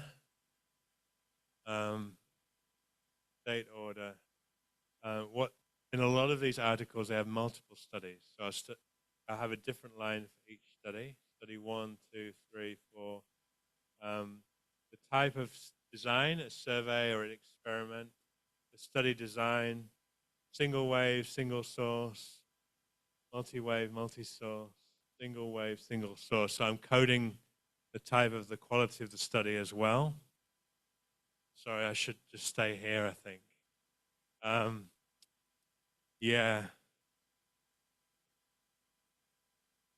So here you see some have 2 studies where some have 3 or 4 studies, this one. Okay, so, and this one, 2, 3, 4, 5, 6. So yeah, it's, where are we? What's happening? Location, where it's been located, the sample, who was sampled. Sometimes it's multi-level, so you have 180, this one has 812 employees in 77 teams. So again, I provide details on what the sample is. Levels of analysis, so we had some at the organizational level, some at the team level, and some at the department level. So I'd added in an extra column for the level of analysis because this is, they call it workplace belonging or team belonging or organizational belonging. And then the measure. So what measure did they use to measure belonging? Okay, so a lot of, and I've kind of grouped them by color in analyzing. The theory that was used, as you can see, many didn't use a theory. Yeah. Okay, and then where belonging was positioned in the model. This is, I think, sorry. So you are better than me. So for the point of this, to give some more guidance, we really wanted to say, was belonging treated as an independent variable, a mediator, dependent variable? In some studies, it was treated more than one. Sorry. And in some studies, it was a moderator, just a moderator. So we've kind of looked at that. We coded on the antecedents, and in terms of the antecedents, I look at whether there was a positive, negative, or non-significant relationship. So I've kind of coded positive or negative. So in this study, they found a negative relationship between incivility and belonging. For people's experience of incivility, they found there was no effects of gender on belonging and no effects on, this was academic. But they found a positive influence of institutional support for family on belonging. So I've kind of coded the findings, whether they were significant and in which direction, if they were, or whether they were non-significant. So I'll kind of do that. And then coded the outcomes. These are outcomes associated with belonging. So belonging leads to greater OS, organizational citizenship behavior, less anxiety, less depression, greater, this one found positive and non-significant results. Greater post-traumatic growth, less job insecurity. I've kind of coded the outcomes here. Okay, and then belonging was also treated as a moderator. And then I've, leader sense of belonging moderates the link between such and such and such and such. It was treated as a mediator in many studies. And there were other variables that moderated belonging. So yeah, quite a lot of research, quite a lot to do. And that's how I do my coding. Again, I do it by hand. My student has an online program that she uses. So it's really up to you to figure out how you're going to code. Do I have a new question? Anything important, Alice? Okay, so I'm going to go back to my slide.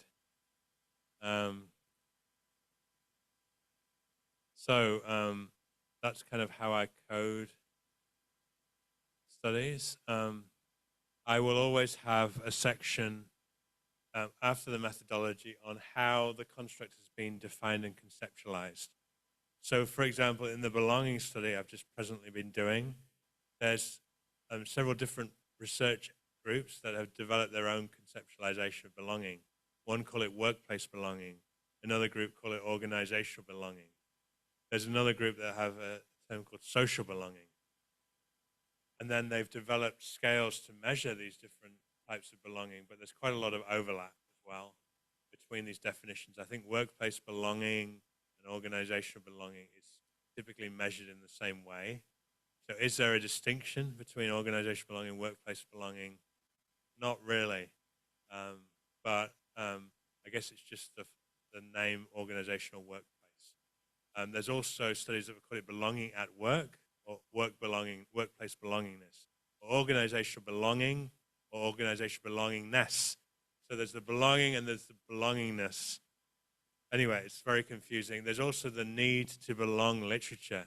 And I'm not looking at need to belong, I'm looking at do people actually feel that they belong? But it gets confusing because you've also got this, the hierarchy of needs, the need to belong, etc., etc. So there's a whole literature on need to belong as well, which I'm not including. So that's an exclusion criteria. I'm not including the need to belong literature. I'm only including the feelings of belonging, perceived belonging at work. So it can be belonging, belongingness, and then you've got workplace or work or organizational. It's quite a messy literature. And there are about 3 or 4 different scales that have been used. And some of the scales are really poorly developed because they use items from other scales like identification, etc., which is not belonging. Okay, we kind of identify the different ways in which belonging has been defined, conceptualized. So we have a section on definition and conceptualization. And in terms of conceptualization, what is conceptualization and how does it differ from definition? Conceptualization is more about whether the construct has multiple subdimensions, whether it's, for example, psychological capital is made up of hope, optimism, self-efficacy, and resilience. So it has a number of different subdimensions. The conceptualization is it comprises several subdimensions, or maybe in some studies it's treated as a global construct with no subdimensions. So we look at different ways in which the construct's being conceptualized and defined. Then we have a section usually on measurement that looks at how it's been measured and is there consistency between the conceptualization and the measurement. There usually is, but sometimes people use one kind of definition conceptualization, then they measure it using a completely different scale, which is problematic. So I will normally in my review papers, if I'm dealing with a quantitative construct, have a section on definition conceptualization, then a section on measurement and how it's been measured. And do people adapt the scales? Do they consistently use the same scale? Do they use different scales? Or do they sometimes people create their own scale without any justification. So that's not good practice, just to come up with some items without any validation process. It's good to use existing scales, but sometimes people will develop their own scales or cherry pick items from other people's scales. So we look at how different studies have measured this particular construct. Then we might also look at the research design and criticize the research design. So I will typically have a summary section of the research that's been done on belonging. Around half the studies just use cross-sectional single source data. And then I say a growing number of studies have used time-lagged data, which provides a stronger, not a complete causal inference, but stronger causal inferences. And then I talk about some experimental work that's recently been done that allows tests for causality. So I will go through and just summarize the kinds of study designs that have been used and maybe some of the limitations. Okay, so that's a section on definition, conceptualization, measurement, and study design. Then I will have the main review section where we look at the network of variables. I can share these slides, so no need to take photos. So yeah, just make your life easy. So I'll send Debbie the slides today, and I'll send a few examples of my review papers. and maybe I'll send you a coding sheet. I don't know which coding sheet to send. Maybe a paper I've already finished, rather than one I'm working on now, because I don't want anyone stealing my ideas. I know these guys wouldn't do that. The one we've recently published. So, okay, so I know these guys are quicker than me, so I don't want them publishing before me. Okay. Yeah, so when we review the network of variables, I typically, as you've seen on that sheet, antecedents, outcomes, moderators of the relationship between the variable and its antecedents and outcomes, the variable as a moderator, and then mediators. Okay, so I'll send you a sheet just to see how it's done. I will code the theories, and I will integrate theory into reviewing the antecedents or the outcomes. I'll try and integrate theories, as I mentioned, to the sections. It's important to take a critical approach, and it's also important to synthesize. So a lot of studies that I get from places like India, Pakistan, and some of the emerging countries, it's just study 1 says this, study 2 says this, study 3 says this, study 4 says this. And there's no synthesis. So what I mean by synthesis, you can summarize 5 studies in 1 sentence. So you could say, or 2 sentences. Growing research has looked at the impact of leadership on belonging at work. Studies have typically found that transformational leadership, don't quote me on this because I've forgotten. Studies have typically found that transformational and servant leadership have a positive impact, are positively linked to belonging. Try not to use causal language, especially for cross-sectional, non-experimental work. Studies have typically found a positive link, a positive relationship between servant leadership and transformational leadership and belonging at work. However, that studies linking authentic leadership and belonging, there have been inconsistent findings, and then maybe do the citation. So it's kind of summarizing. Sorry, that's not correct, by the way. I'm just using an example here. So it's synthesizing the research together rather than listing study 1 said this, study 2 said this, study 3 said this. It's kind of that critical synthesis. And then at the end of each section on the antecedents, I will do a little summary paragraph.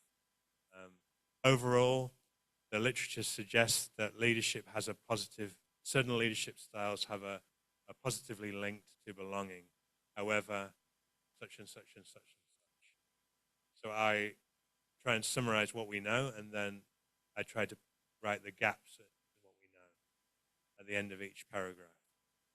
Okay, then I'll move on to the outcomes of belonging. So belonging has been linked to a number of positive outcomes at work. These include health and well-being, work attitudes, and work behaviors. Then I'll have a section that looks at health and well-being, a section that looks at work attitudes, and a section that looks at work behaviors. And I will summarize the literature in those areas. So I think what we found is that there was a positive impact on well-being, but the link between belonging and health outcomes was pretty mixed. There wasn't consistent findings, so we highlight that. And then I think the link between performance was a bit mixed as well. There was some studies that found a positive, negative, non-significant. So we kind of make that a highlight of the synthesis and the critical analysis of the research. And then we use that in the future research agenda to argue that more research needs to be done on this area or this area or this area. So when you're doing the review,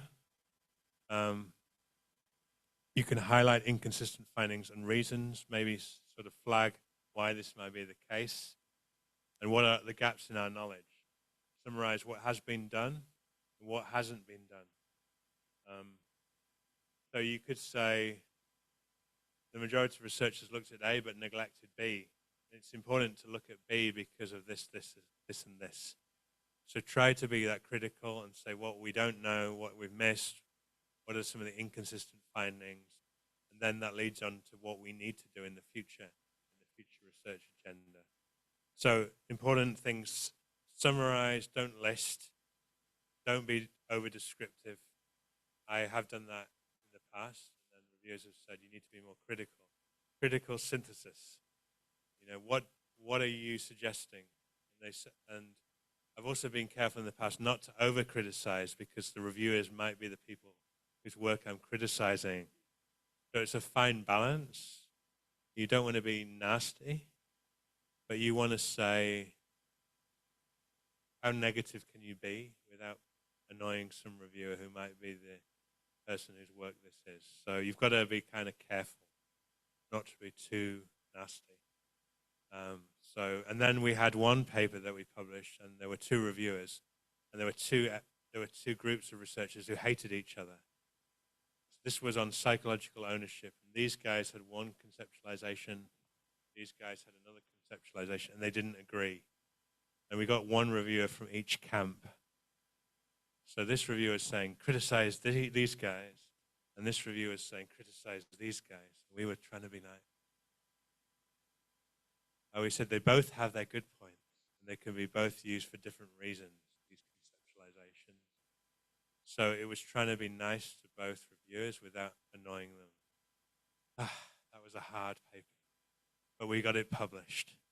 Try to be critical, but try to be nice at the same time. It's a hard, it's a difficult skill, and I'm still trying to develop that skill. We talked about literature search. I've already gone through how to do that Boolean search. If you need advice, go to your librarian. I think they teach this at library, university, about how to do this kind of search. It's a skill that all librarians know, and they've been quite useful in the past. But you have to use the and or with capital letters, and then you need brackets where you're having more than one. Then the two things, if you want to make sure that whole term is included with more than one word. And those are the things that I know. Your librarian will know more than me. So we've done that. I've talked about the coding sheet. There is online software. I think Cytovee is one of those free software. And you can extract, I think, it automatically populates from the Web of Science or Scopus. You can get it to drag the abstracts through, and the citation, like the name of the article and all that information, can be dragged into these platforms. I think there's another one called Covidence that my student's using. She's asked me to sign up so I can go online and review. And I was like, just send me the papers, and then send me a spreadsheet, and I'll tell you which ones we want to include or exclude. So sometimes you want a second person to help with a quality check around inclusion or exclusion.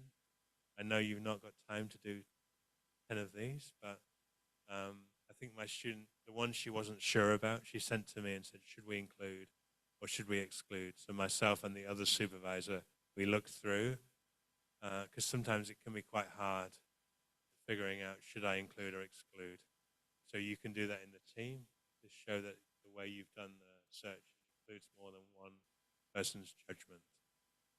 Or you can independently look at the articles and then come to an agreement about what to include or exclude. So these are useful pieces of software. I think Cytovee and Covidence. There's another one. There's some other software that you can use to do like a themed analysis, like using AI.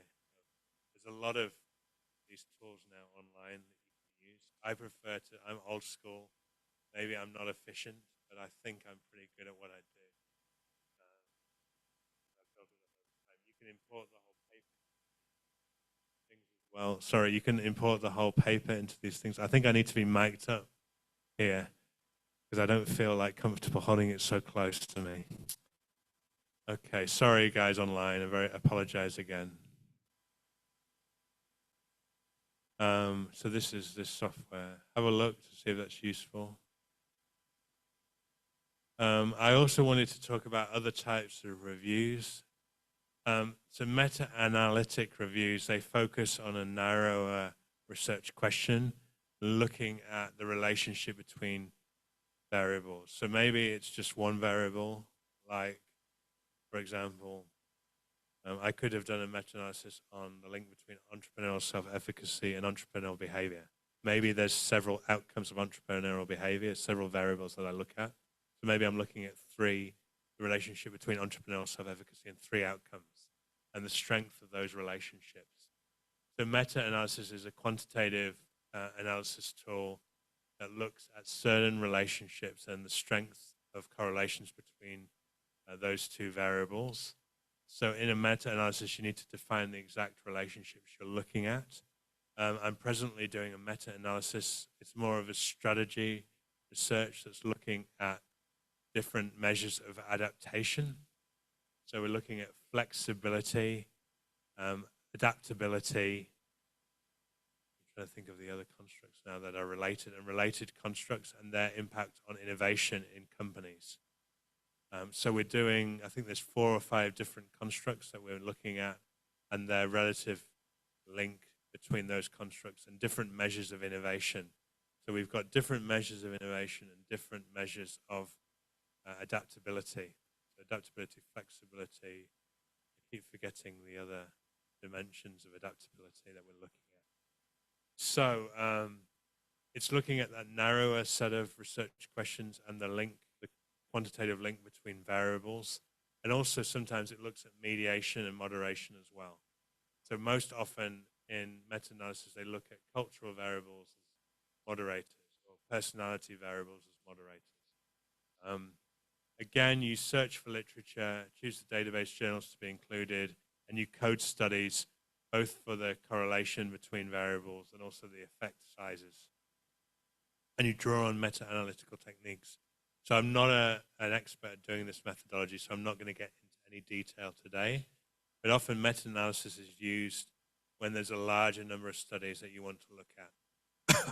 So you do need a large number of studies to be able to conduct a meta-analysis. And I think in our meta-analysis, you need at least 3 or 4 studies to actually have some meaningful results. But the more studies you have, the more correlations that you have included in the meta-analysis, the stronger it does become. But also in meta-analysis, you also ask authors to give you their unpublished research as well. That's what they call desk drawer research. It's never been published.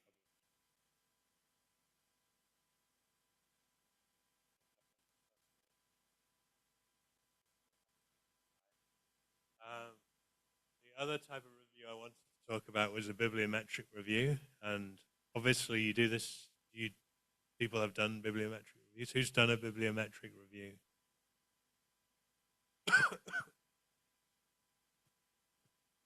Okay. Did you end up doing? Did it work out well or not?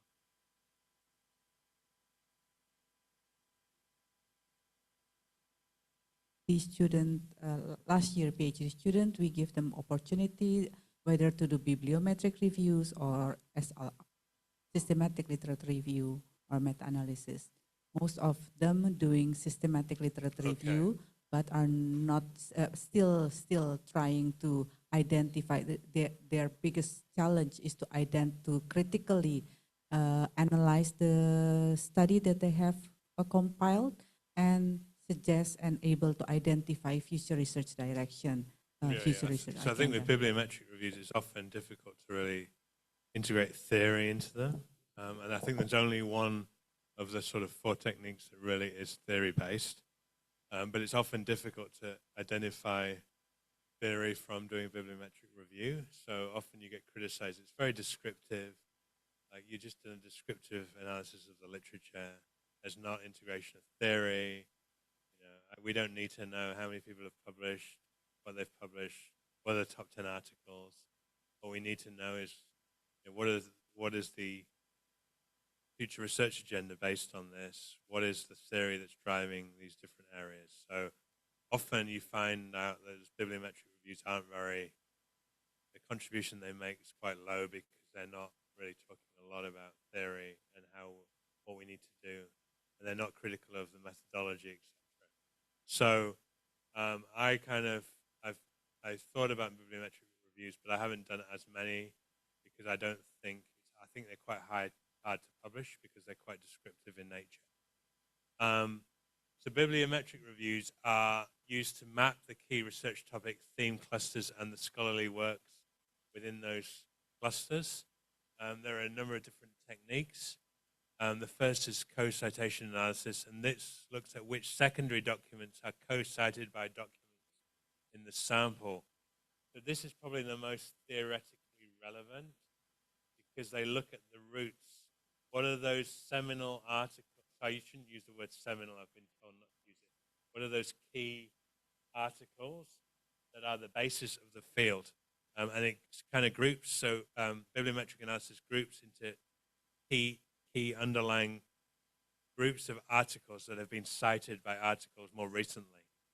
And you can see that that's the underlying core, the kind of core articles that underlie the whole literature. Okay, so that's kind of a backward look at what are the foundations, what are the foundational papers in the literature. That's more backward looking at the theoretical base or the base papers that most people cite going forward. The next one is bibliometric coupling analysis. This looks at primary documents that cite the same secondary documents. This is more forward looking, and it looks at the key topics or the recent trends in the literature and reveals the key topic clusters, the clusters of topics. And then the third technique is is looking at keywords that have been used. This is what we call keyword co-occurrence analysis. And this identifies clusters again by focusing on the keywords. Usually there's a lot of similarity between these last two in terms of the articles that are included within the groups.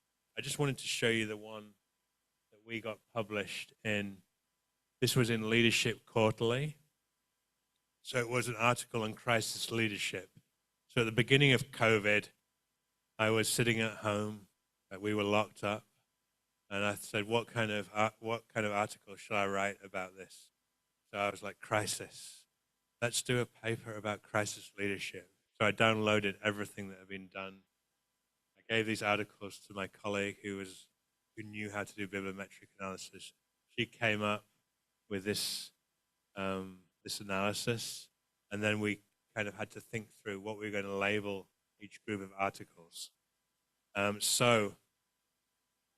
What was the co-citation analysis here? Sorry. So it comes up and it groups all the articles by these themes.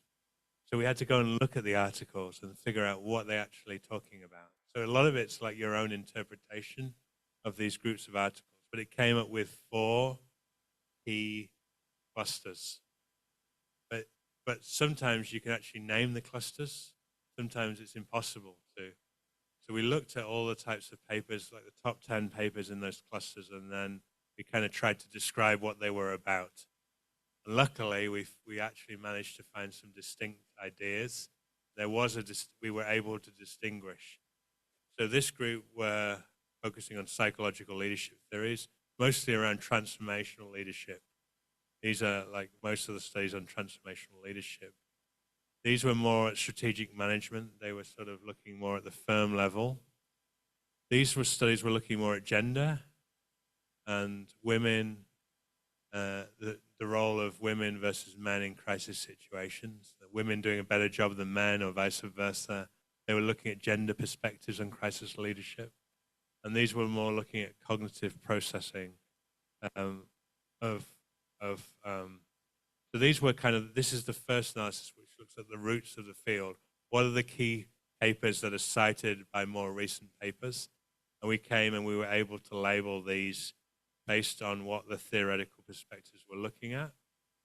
The next one is looking at the kind of key themes that are emerging in the literature. So we labeled these, again, this is more the gender story here. This is one that's looking more at leader charisma. This is looking at crisis response strategies. This is looking at the attributions made by leaders. This is looking more at the board level or the top management team level. So we were able to label these by the topic they were focusing on. And then these were the key words that came up. And they were quite similar to these ones. So you've got top management team and firm outcomes, board characteristics, top leaders and firm outcomes, leader characteristics, styles and behaviors and styles, and lead agenda and glass cliff. So that was the keyword analysis. Sorry, it's not very. You see that? It looks nice, doesn't it? I'm not sure how effective we were in labeling these, but it got published in a top journal. And that's obviously the names of the articles. These were the foundational. Again. So there are these three different techniques, and they do slightly different things. One looks at the key words, one looks at the key topics, and the third one looks at the sort of underlying basis of the research.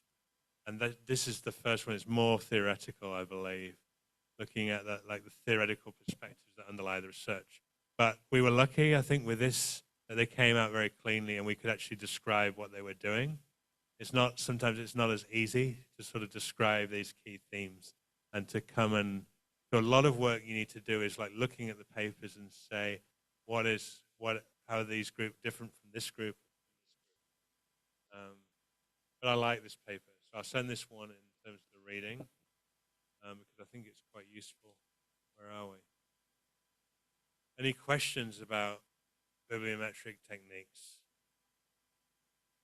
It is hard though, Karina. I wouldn't recommend it, because it can be like you do all the work and then nothing happens, because you don't come up with any coherent description of the themes. So a lot of the time they use this to analyze one journal output and say these are the key themes in the journal. But I think figuring out what is your sample is often tough here. So in this one, we searched for crisis and leadership, crisis, and I think it's in the paper, the terms, and then we downloaded those papers. Then we did the analysis. But there needs to be quite a large sample for any meaningful analysis. I think we had a few hundred here. So you need a big sample to do any of this meaningful analysis as well. So it does work a bit better if you've got a bigger sample. But then you've got to also decide how you're going to limit the sample, what you're going to include in the sample. A lot of decisions have to be made. It can get quite difficult. We were going to do all the research that's ever been published in business ethics journals. We did that, and then we came up with 10 themes. But then we tried to label the themes, and it got complicated. So it's easier doing a systematic review. I think we were quite lucky on this one, that we got some like coherent themes, and the reviewers liked it. I think we were also lucky because it was COVID, and they liked it because it was related to the crisis, and it was very topical at the time. Okay, the final few things I want to do before lunch. And after lunch, we'll do some kind of actual getting you to think about how you're going to search for literature, what terms you're going to use, and then maybe if you want to start your own coding sheet, maybe over lunch I can send you those sample articles, and then you can send them around.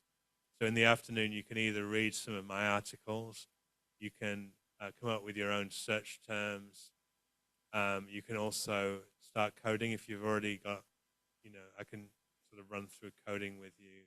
I'll walk around individually. Maybe we'll get some of our senior professors to also walk around as well. Guys in the cloud, if you need any support, just email if there's any questions that you have.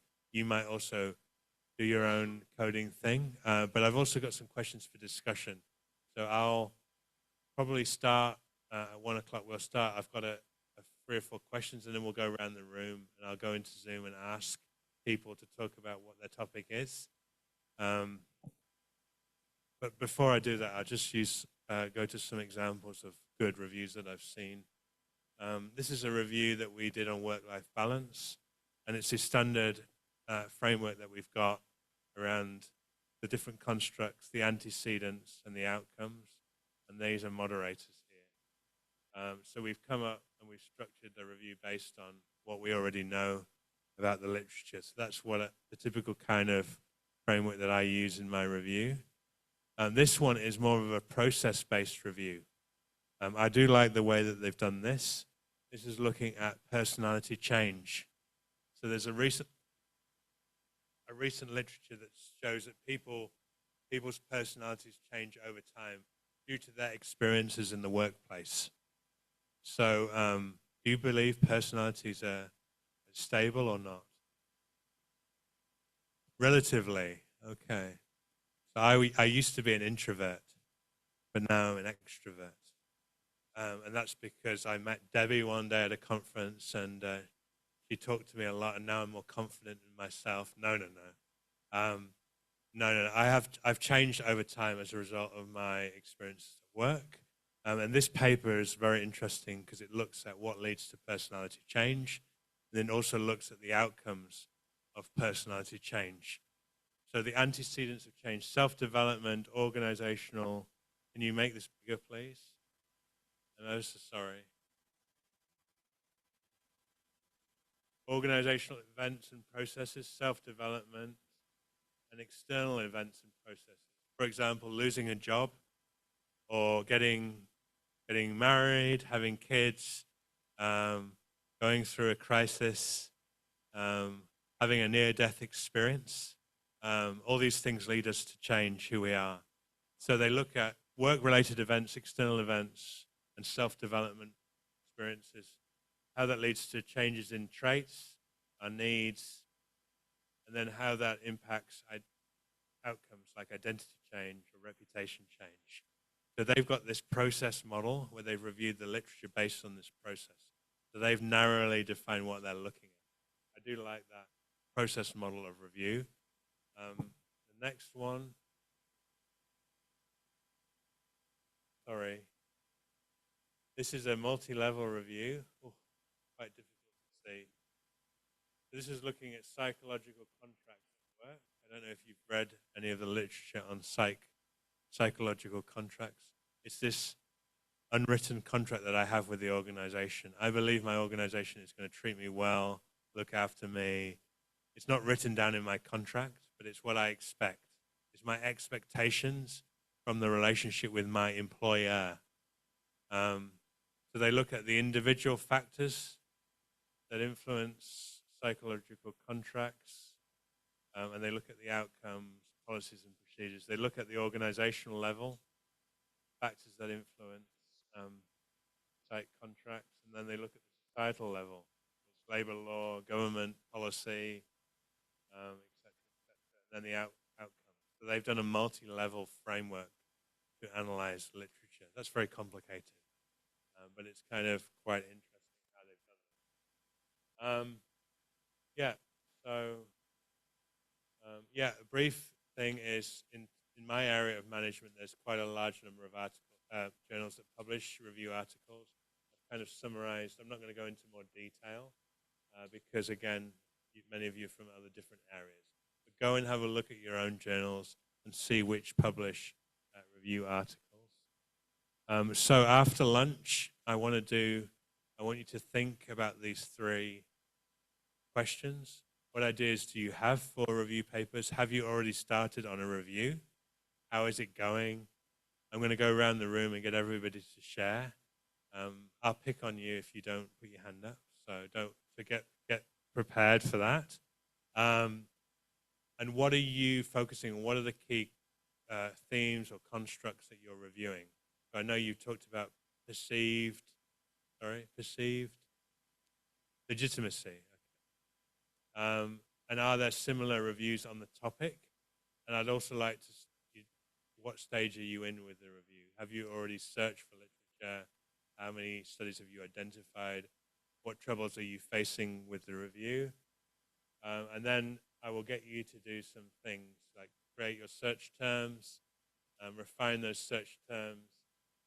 You can even download articles and start coding them, developing a coding sheet for your particular thing.